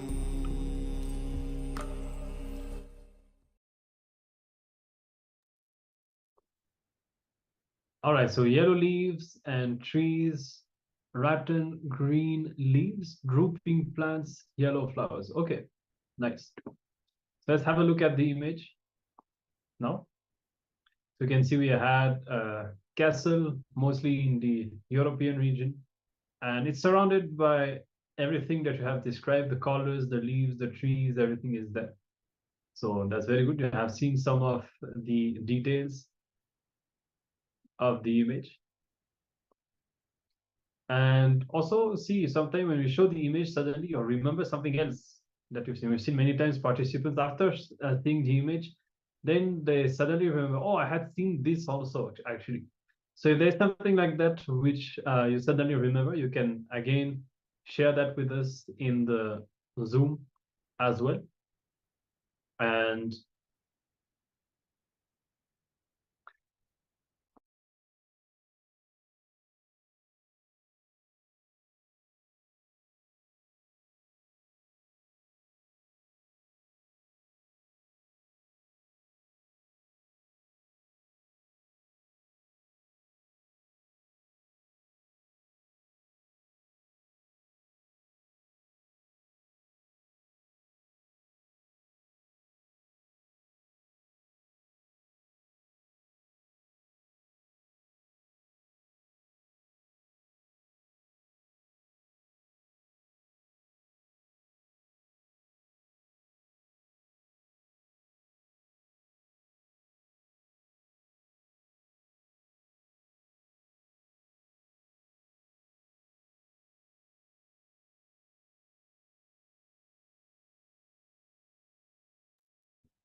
all right, so we'll be moving on. And my asking, why can't I link to Swamiji? Not sure, not understanding exactly what you're saying. If you can type maybe a bit longer message explaining what is the question that you have, will respond in the next session. You can even send a message in Chinese and we can translate it if that is better for clarity. So if you have any questions, you can send them in Chinese also. Yes. So now we'll be moving into the next session. And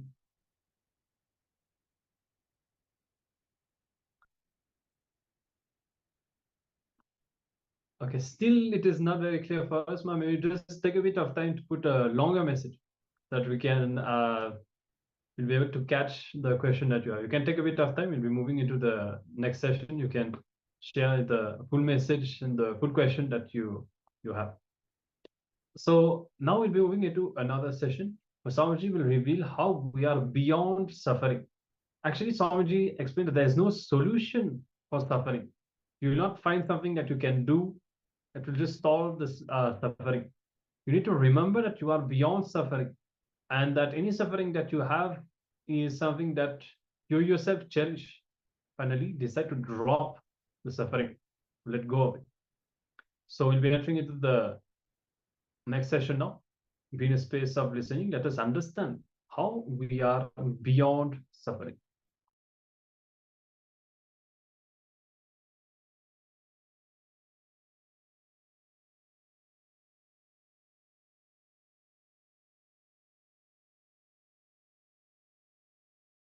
This is one of the important lessons you need to learn. Anything through which you try to maintain your identity will bring suffering. Yes. Anything. You may be holding on to some desire. You may be moving away from some fear. Anything you do to hold on to your identity will bring suffering. One of the biggest freedom I have in my life is I don't do anything to maintain my identity. It goes to dogs. I tell very clearly, understand? Maintaining the identity is the stick with which Maya controls you. How? Have you seen in the street, monkeys will be made to jump by the, what do you call him? Monkey trainers, yeah, you can call. In villages, no, in village sides, the street side, the fellows will show circus with monkey. They will have a stick. The moment they move the stick, the monkeys will jump. Same way, the Maya, the delusion, makes us jump through one stick. the stick of maintaining our identity. If you just don't bother about that stick, you are free. I tell you, it's not that you will not have wealth. It's not that you will not have whatever you want. It's not that I don't have wealth. It's not that I don't have what I want. I have more than what I want. But nothing gives me suffering. But you guys have less than what you want and everything gives you suffering. That is where the problem is. Your every pet turns into a scorpion. You try to caress them and they just tuck. The problem is the intention of maintaining identity itself is foolishness. But how much ever I tell, you say no, but practical. Truth has to be faced directly. No other way. Come on. So I do it to maintain my identity, and I do it to be happy.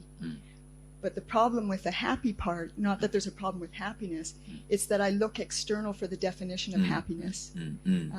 So what does everybody else have, and therefore that will make me happy if I have it. And then when I'm getting to the contradictory ones, but it's sort of, when I looked at the sensory pleasures, I realized that not only do I do things to maintain my identity and to be happy, but that I'm looking to those sensory pleasures to bring it to me. So everything's external. My definition of happiness is somebody else's definition, and what's going to bring me that, I look externally for that. So it's this sort of a never-ending wheel of ridiculousness, really. So in terms of the contradictory desires, I looked at my desire to be happy, which is really a recipe for disaster right now, because the definition is external, and what I'm looking for is external. And so if I actually have happiness, it's kind of a fluke, I think, more than anything. But the other, not only fluke, not only it is temporary, even in temporary it is temporary. Yeah. You understand? Ephemeral of ephemeral. See, temporary also as something like at least temporary time. Even in temporary, it does not have the temporariness. Actually, you don't suffer because of situations. 90% of your suffering, I can say 99% of your suffering, is when you are thinking about the situations. When you are thinking about the situations, you suffer, not during the situations.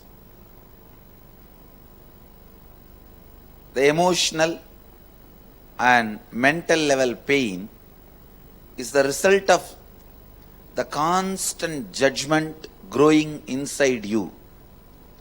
The emotional imbalance can deeply affect the body. For example, Monday morning, when you feel intense resistance to go to work or school, it can manifest as pain, diseases in the body. There is something called Monday morning blow-ups in the West. Monday morning is the time maximum number of cardiac arrests happens.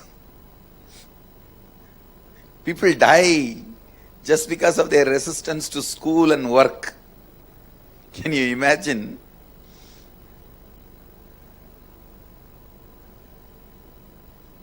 Actually, this going to work at particular time is one of the most powerful way to keep human beings slave. All the so-called civilizations use this as a method to keep human beings slave. And for you to obey, see, if you live integrity and you obey your words, commitment, your declarations, that will lead you to enlightenment. But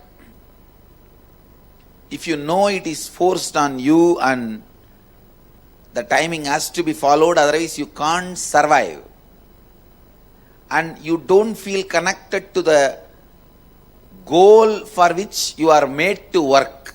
For example, you are working for a company, but you don't have a passion for that goal. You are just working, means you are nothing more than a slave.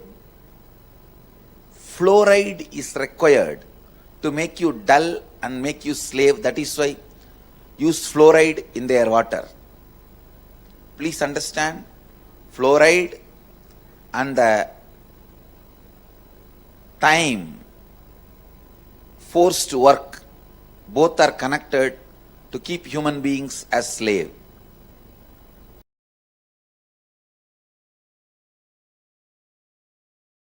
The beautiful mantra, Mrityunjaya mantra. Trayambagam yajamahe sugandhim pushtivardhanam urvarugamiva bandhanan mrityormukshiyamamrutat. See the word pushtivardhanam. When ripe, it relaxes. If you are ripe from all the needs of the world, your demand from the world, if you feel you have sucked the world enough, you have taken all the possible juice and you are matured, you have nothing more to demand from the world, pushtivardhanam. Pushtivardhanam. Then you decide to operate on gratitude. Understand? Till you decide to operate on gratitude, you have not yet completed your commitment, means immature relationship with the world. Till you are in the mood of sucking, till you are in the mood of demanding. I tell you, as long as you are in the mood of demanding, sucking, you are a child, minor. You are not adult. You are not matured. You might have been grown, but not matured. When the gratitude becomes your fundamental cognition to operate with you, with the life, with the humanity, and with the universe, I tell you, no suffering can touch you. Always you will be powerful. Everything you do will become historic. Because matured things are cognized by matured people.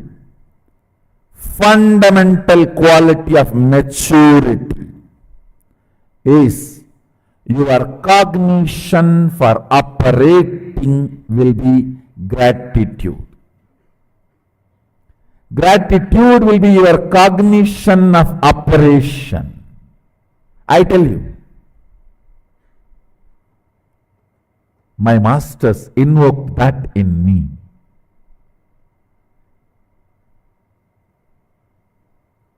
The intensity with which they invoked that in me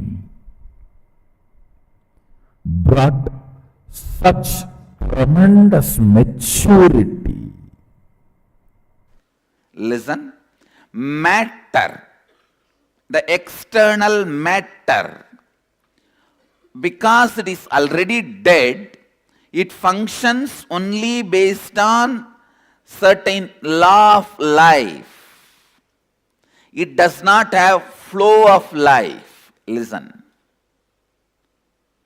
It has a dharma, it does not have yama. Listen. Yama means flow of life. Dharma means law of life. The objects which has only law but no flow are called dead matter. Objects which has law and flow are called the conscious matter combination. Chit, Jada, Grandhi, human beings. We have the possibility of flow and certain law. For example, if you drink poison, your body will be dead, is a law. That is dharma. Yama, flow of life.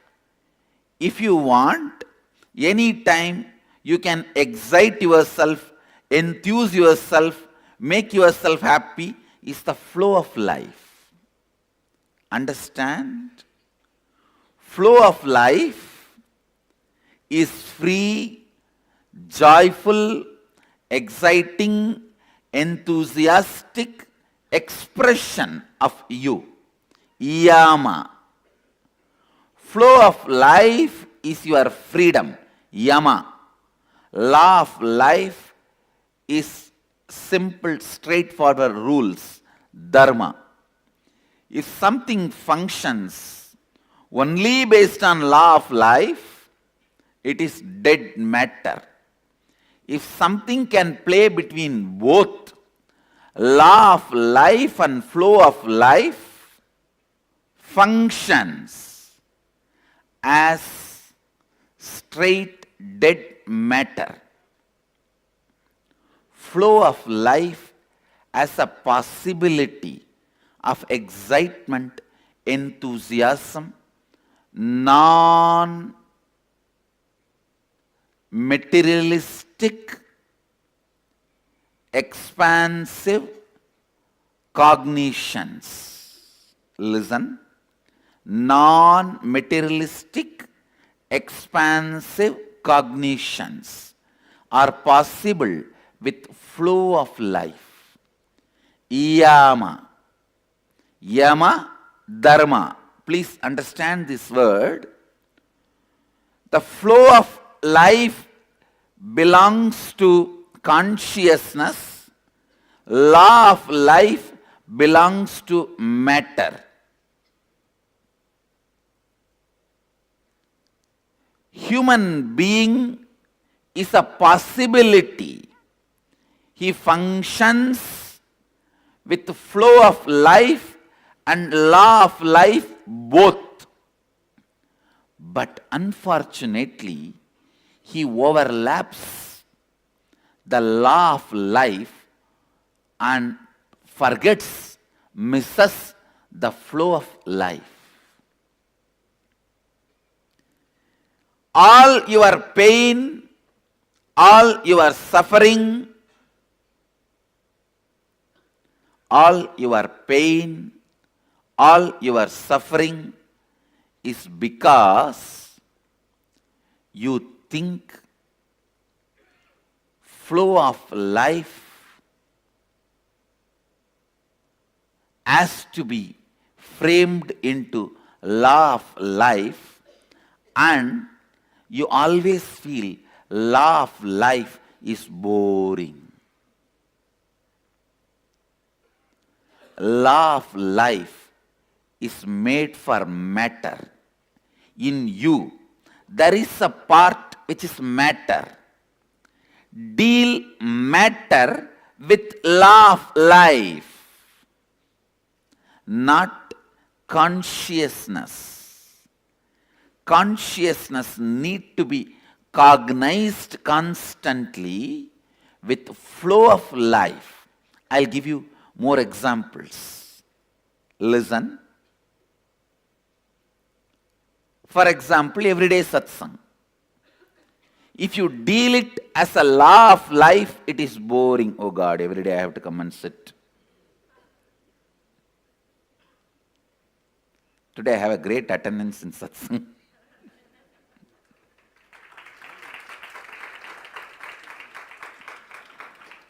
But instead, if you look, no, it is not same every day. Every day, the new cognition, inspiration, understanding is happening in me, then the same satsang becomes flow of life, not law of life.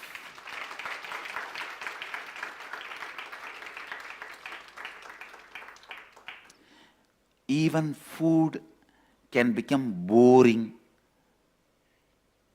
if you cognize from the angle of law of life. Please understand. So many youth who are born with silver spoon are committing suicide by middle age because they feel everything is boring. They've seen enough of food. Just for food, they fly hours together from country to country. They've seen enough of liquor, enough of drugs, enough of women, enough of everything. They feel bored. What to do? Let's do something new. Commit suicide. No, really, it is happening. Some places where you are not courageous enough to commit suicide, just fall into depression. Law of life, good, as far as you deal the matter. But if you project that on the consciousness, it makes life bored. No work, no working day is same. But you go on believing. You are constantly made to believe. Monday to Friday, it is all same. All the system which makes you a number. Listen. All the system which makes you a number tries to put you just into the law of life, dharma,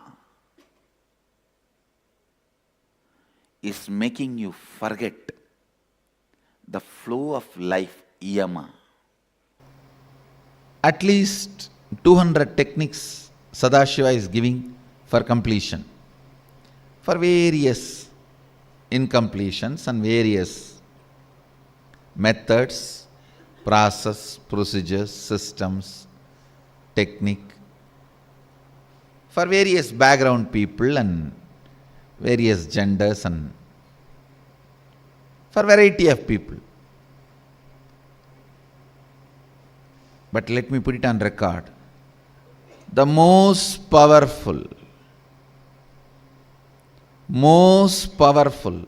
completion technique is declaring with your will.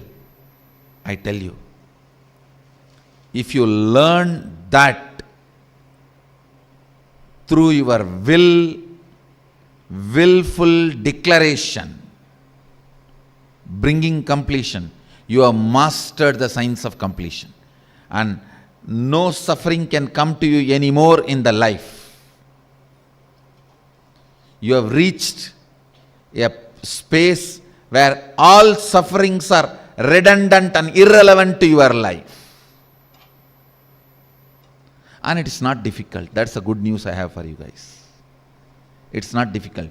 It is like you always think, oh, I can't even lift 5 kg and work out. How can I lift 100 kg and work out? Only if I lift 100 kg and work out, the model's photos I see, my body can become like that. Fool, don't you understand? First lift 2 kg, the strength which your system generates, with that you will be able to lift 5 kg.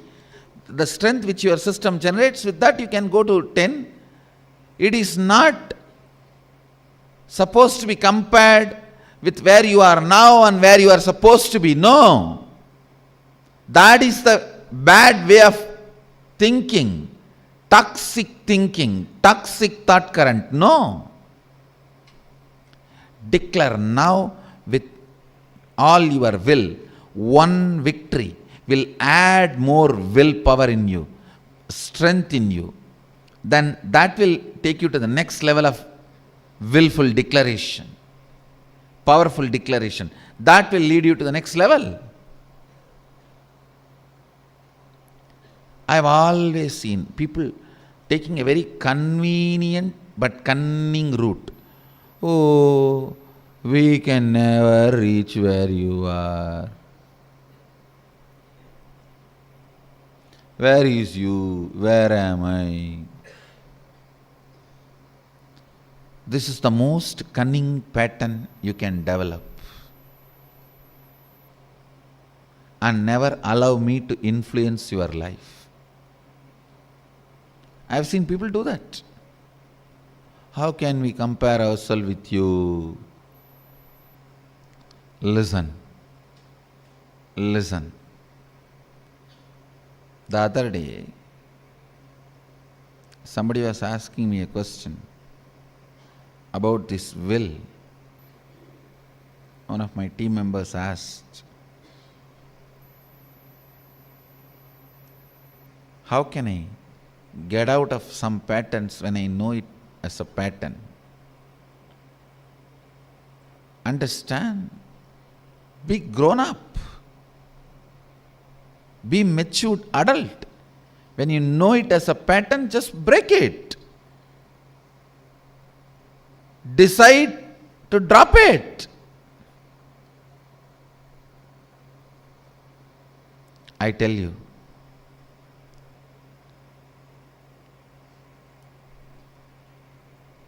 just by your will, you can have completion. You are a matured,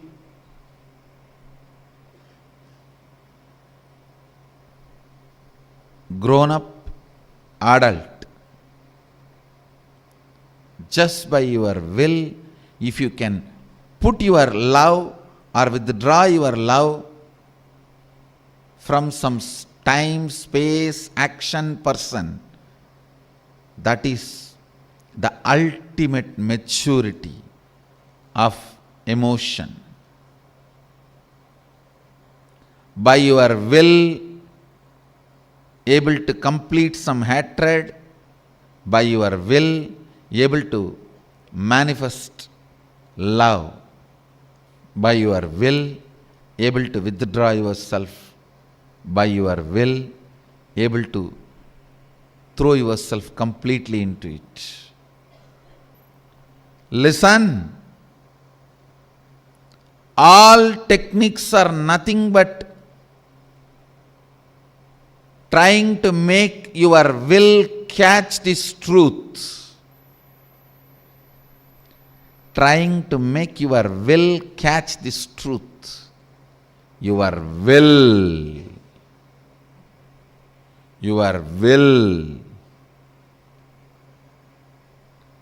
is the most powerful completion technique. Here, Upanishad declares, let there be no separation. Let me have completion with Brahman, the consciousness, and let Brahman be complete with me. So be it. Anirakaranamastu nirakaranam me astu. Anirakaranamastu nirakaranam me astu. It is just declaration.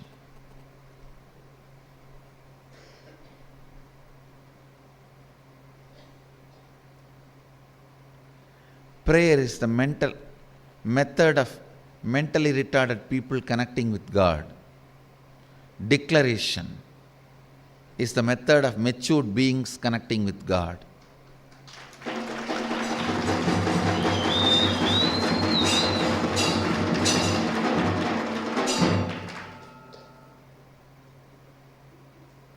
Even to connect with God, don't be mentally retarded. Declaration. declaration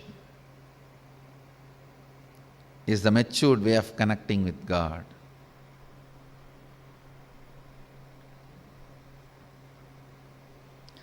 Anirakaranastu, anirakaranam me astu. Declare. Make this as today's declaration.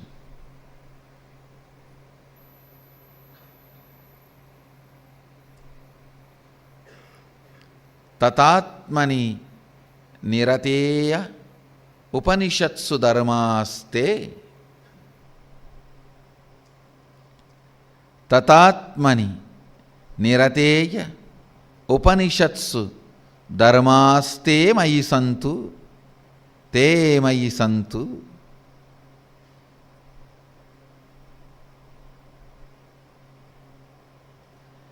May all dharma, the sacred truths declared by Upanishads, be fully manifested and radiating in me. Let all that fully manifest and radiate in me, whom am integrated and authentically devoted to knowing and experiencing all that truth, Atma, the Self.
I bless you all. Let you all open all your three eyes and manifest the powers of Mahasadashiva. Om Nityananda Paramashivoham. Om Nityananda Paramashivoham. Om Nityananda Paramashivoham. Om Nityananda Paramashivoham. Om Nityananda Paramashivoham. Om Nityananda Paramashivoham. Om Nityananda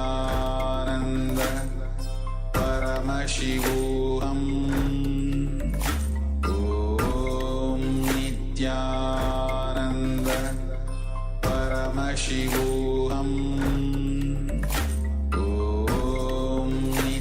Om Nityananda Paramashivoham. Om Nityananda Paramashivoham.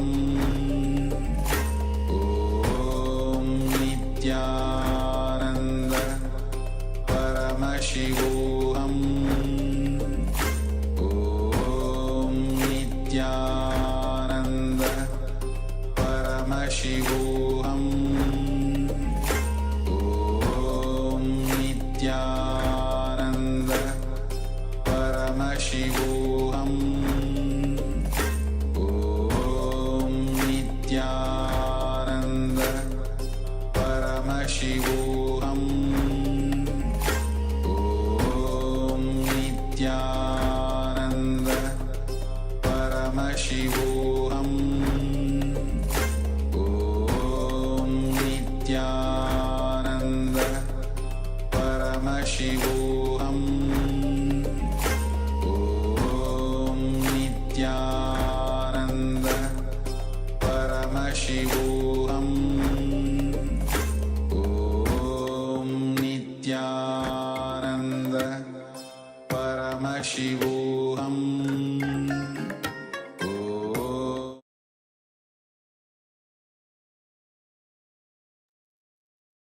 Yes.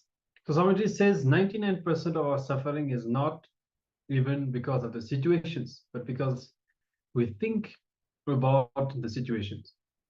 Okay.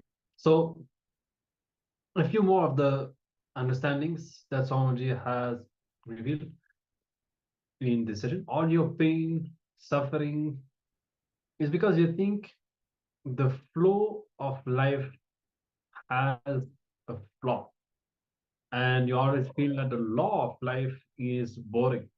So something to reflect upon. We feel that life has fundamental flaws and boring, and the law of life is made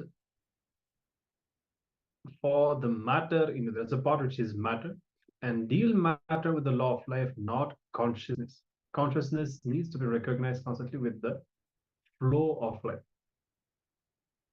For example, everyday food, if you deal it as the law of life, is boring. Oh God, every day I have to come and eat. You'll be thinking like that. But instead, if you look at it as the flow of life, it will not be the same every day. So because of this pattern of suffering, we lose taste for life. We become really bored by life. And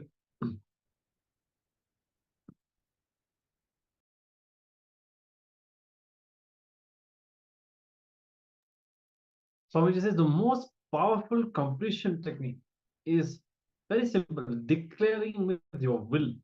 As we were explaining, there's no solution for our suffering.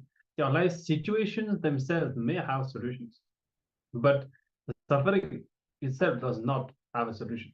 Because somebody is saying we suffer because we think about the situations, not because of the situations themselves. Understanding? So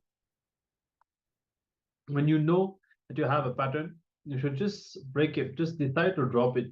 When you see that you are suffering because you are continuously replaying some situation in your mind, remembering the past and putting yourself down again and again, you just have to make a will, take a decision to break that pattern, that suffering pattern, and drop it.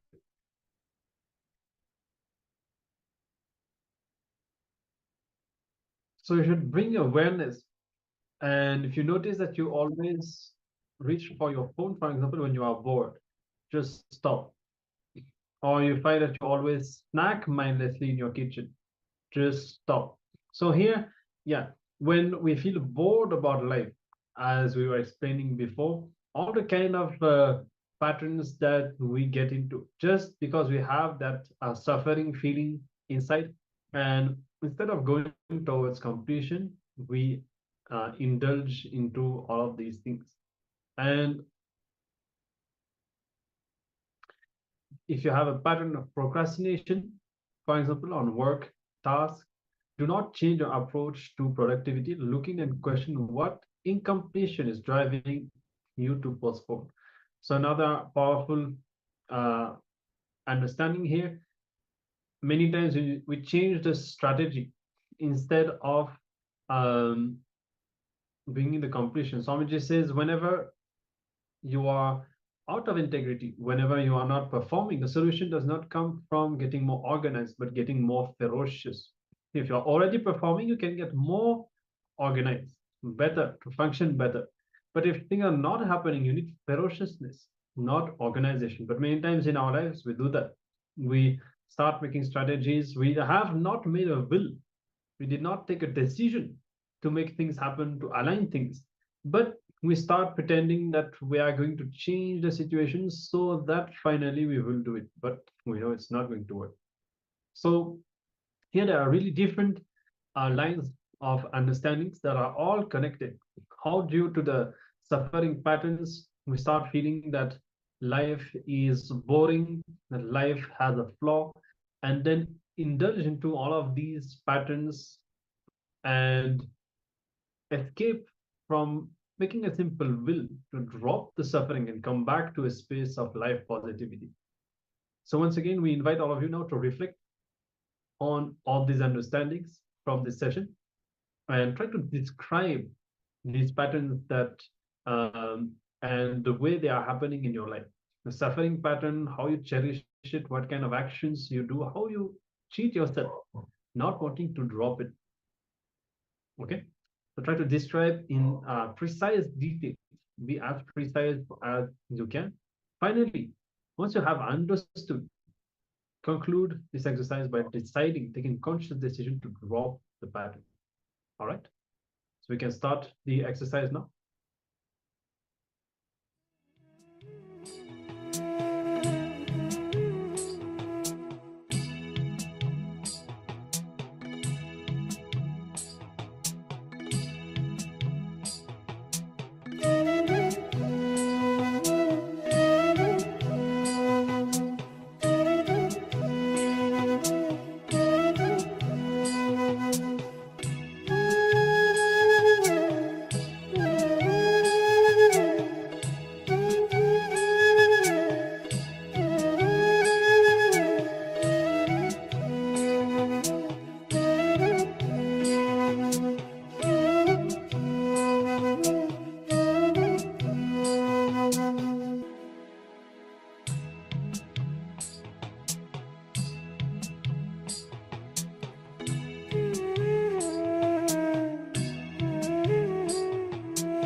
All right. So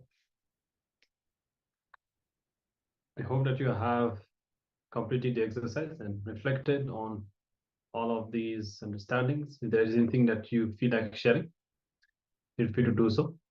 Now we'll be entering into meditation, which is a laughing meditation. And see, the problem with suffering is that we even develop taste for it, because when you continuously suffer and you feel that so much is happening to you, so you can continue to justify yourself that so much has happened to me, so much wrong has been done to me, and you can always use that as a justification for not expanding, for not moving in life and just staying in your comfort zone. And on top of that, suffering, it will create a whole chemistry in your body that you start enjoying in your body and mind, where you don't even feel like celebrating anymore. You literally enjoy that depression, sadness, whatever it is, more than celebration and life positive space. So there's a powerful remedy for that. That is laughter. As we said, completion in this case with suffering is just a simple decision to drop the suffering. Now, if you can start laughing, start celebrating, you will create such a beautiful chemistry within you, and you will see that the taste for suffering will leave, and you will naturally feel more inspired towards celebrating life. All right. So we'll be guiding you through the steps of the meditation. Very simple.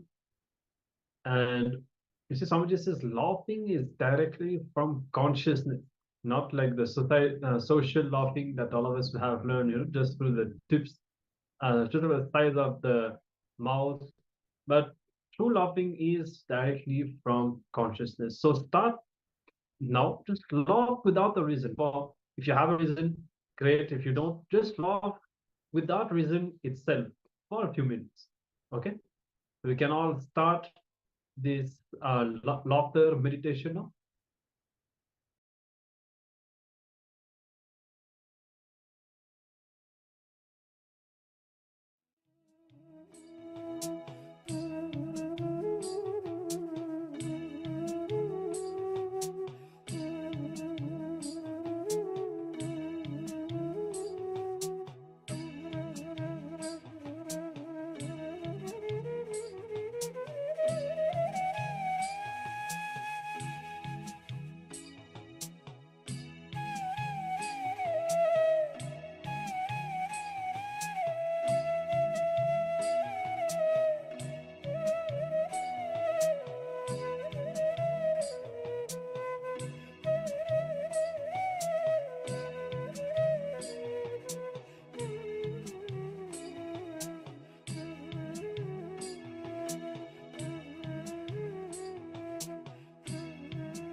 Om Nityananda Paramashivoham. Om Nityananda Paramashivoham. Om Nityananda Paramashivoham. Om Nityananda Paramashivoham. Om Nityananda Paramashivoham. Om Nityananda Paramashivoham.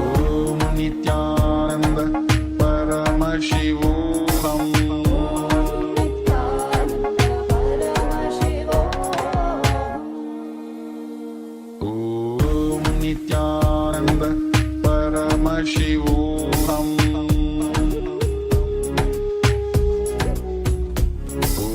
Om Nityananda Paramashivoham.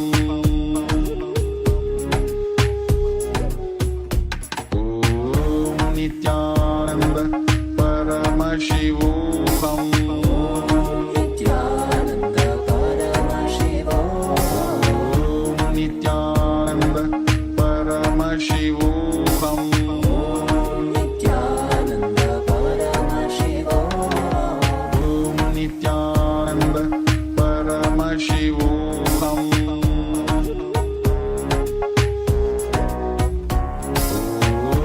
Nityananda Paramashivoham. Nityananda Paramashivoham. Nityananda Paramashivoham. Om Nityananda Paramashivoham.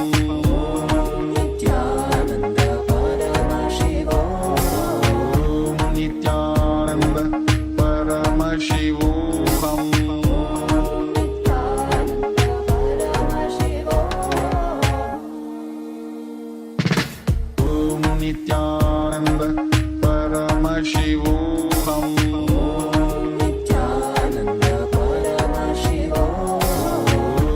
Paramashivoham. Nityananda Paramashivoham. Nityananda Paramashivoham. Nityananda Paramashivoham. Nityananda Paramashivoham. Nityananda Paramashivoham. Nityananda Paramashivoham. Nityananda Paramashivoham. Nityananda Paramashivoham. Nityananda Paramashivoham. Nityananda Paramashivoham.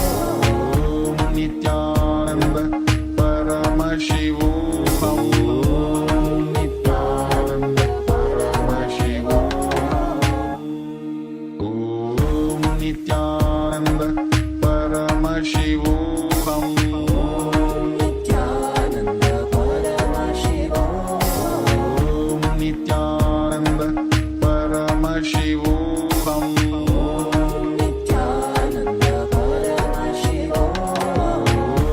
Nityananda Paramashivoham. Nityananda Paramashivoham. Nityananda Paramashivoham. Om Nityananda Paramashivoham. Om Nityananda Paramashivoham.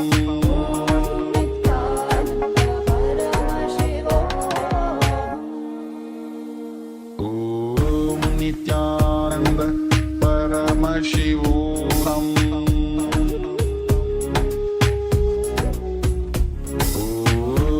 Nityananda Paramashivoham.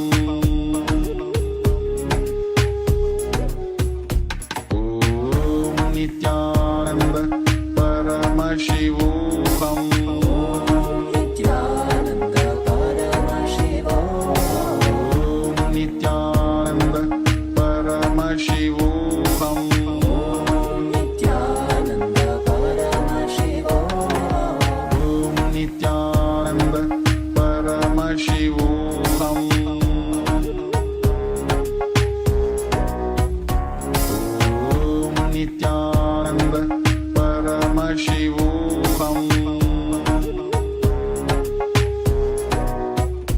Om Nityananda Paramashivoham. Nityananda Paramashivoham. Nityananda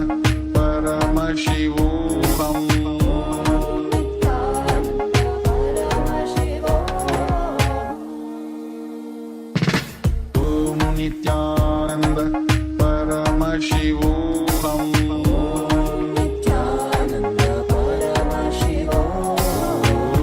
Nityananda Paramashivoham. Nityananda Paramashivoham.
Paramashivoham. Om Nityananda Paramashivoham. Om Nityananda Paramashivoham. Nityananda Paramashivoham. Nityananda Paramashivoham.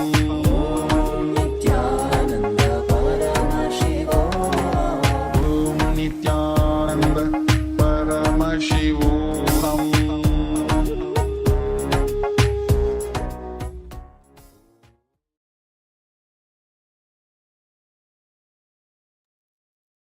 Yes.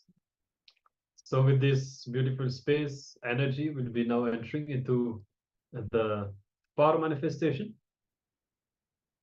And so we'll be manifesting the power of third eye reading once more. We invite the participants to now tie the blindfold.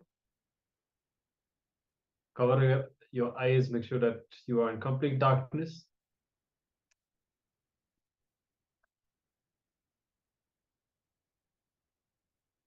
Connect to Swamiji, your inner space. Be in the space of oneness intensely.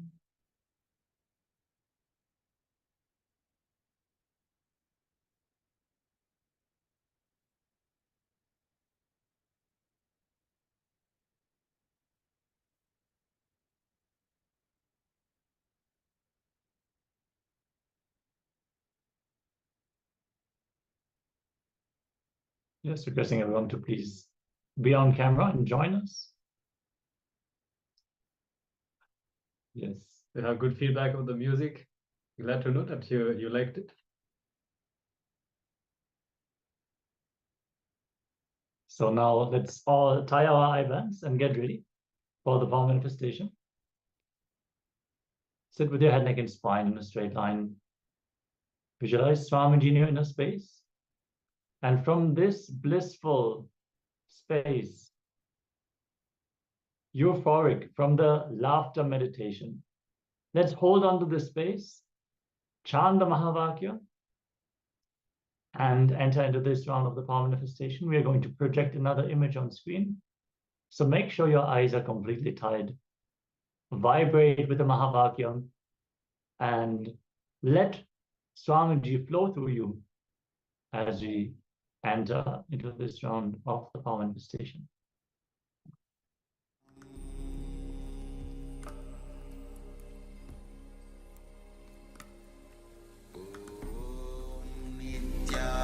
Nityananda Paramashivoham.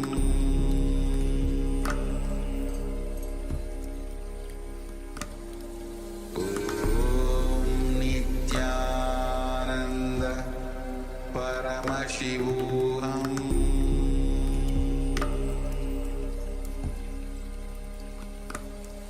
Om Nityananda Paramashivoham.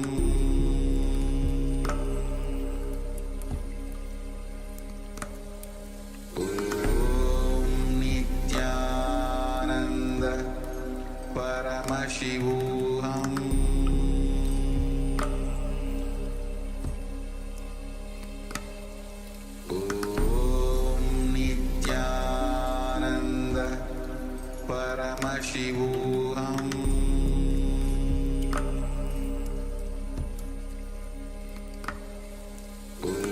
Om Nityananda Paramashivoham. Om Nityananda Paramashivoham.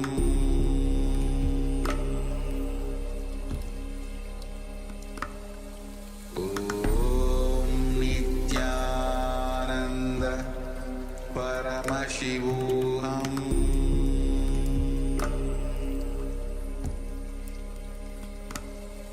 Om Nityananda Paramashivoham.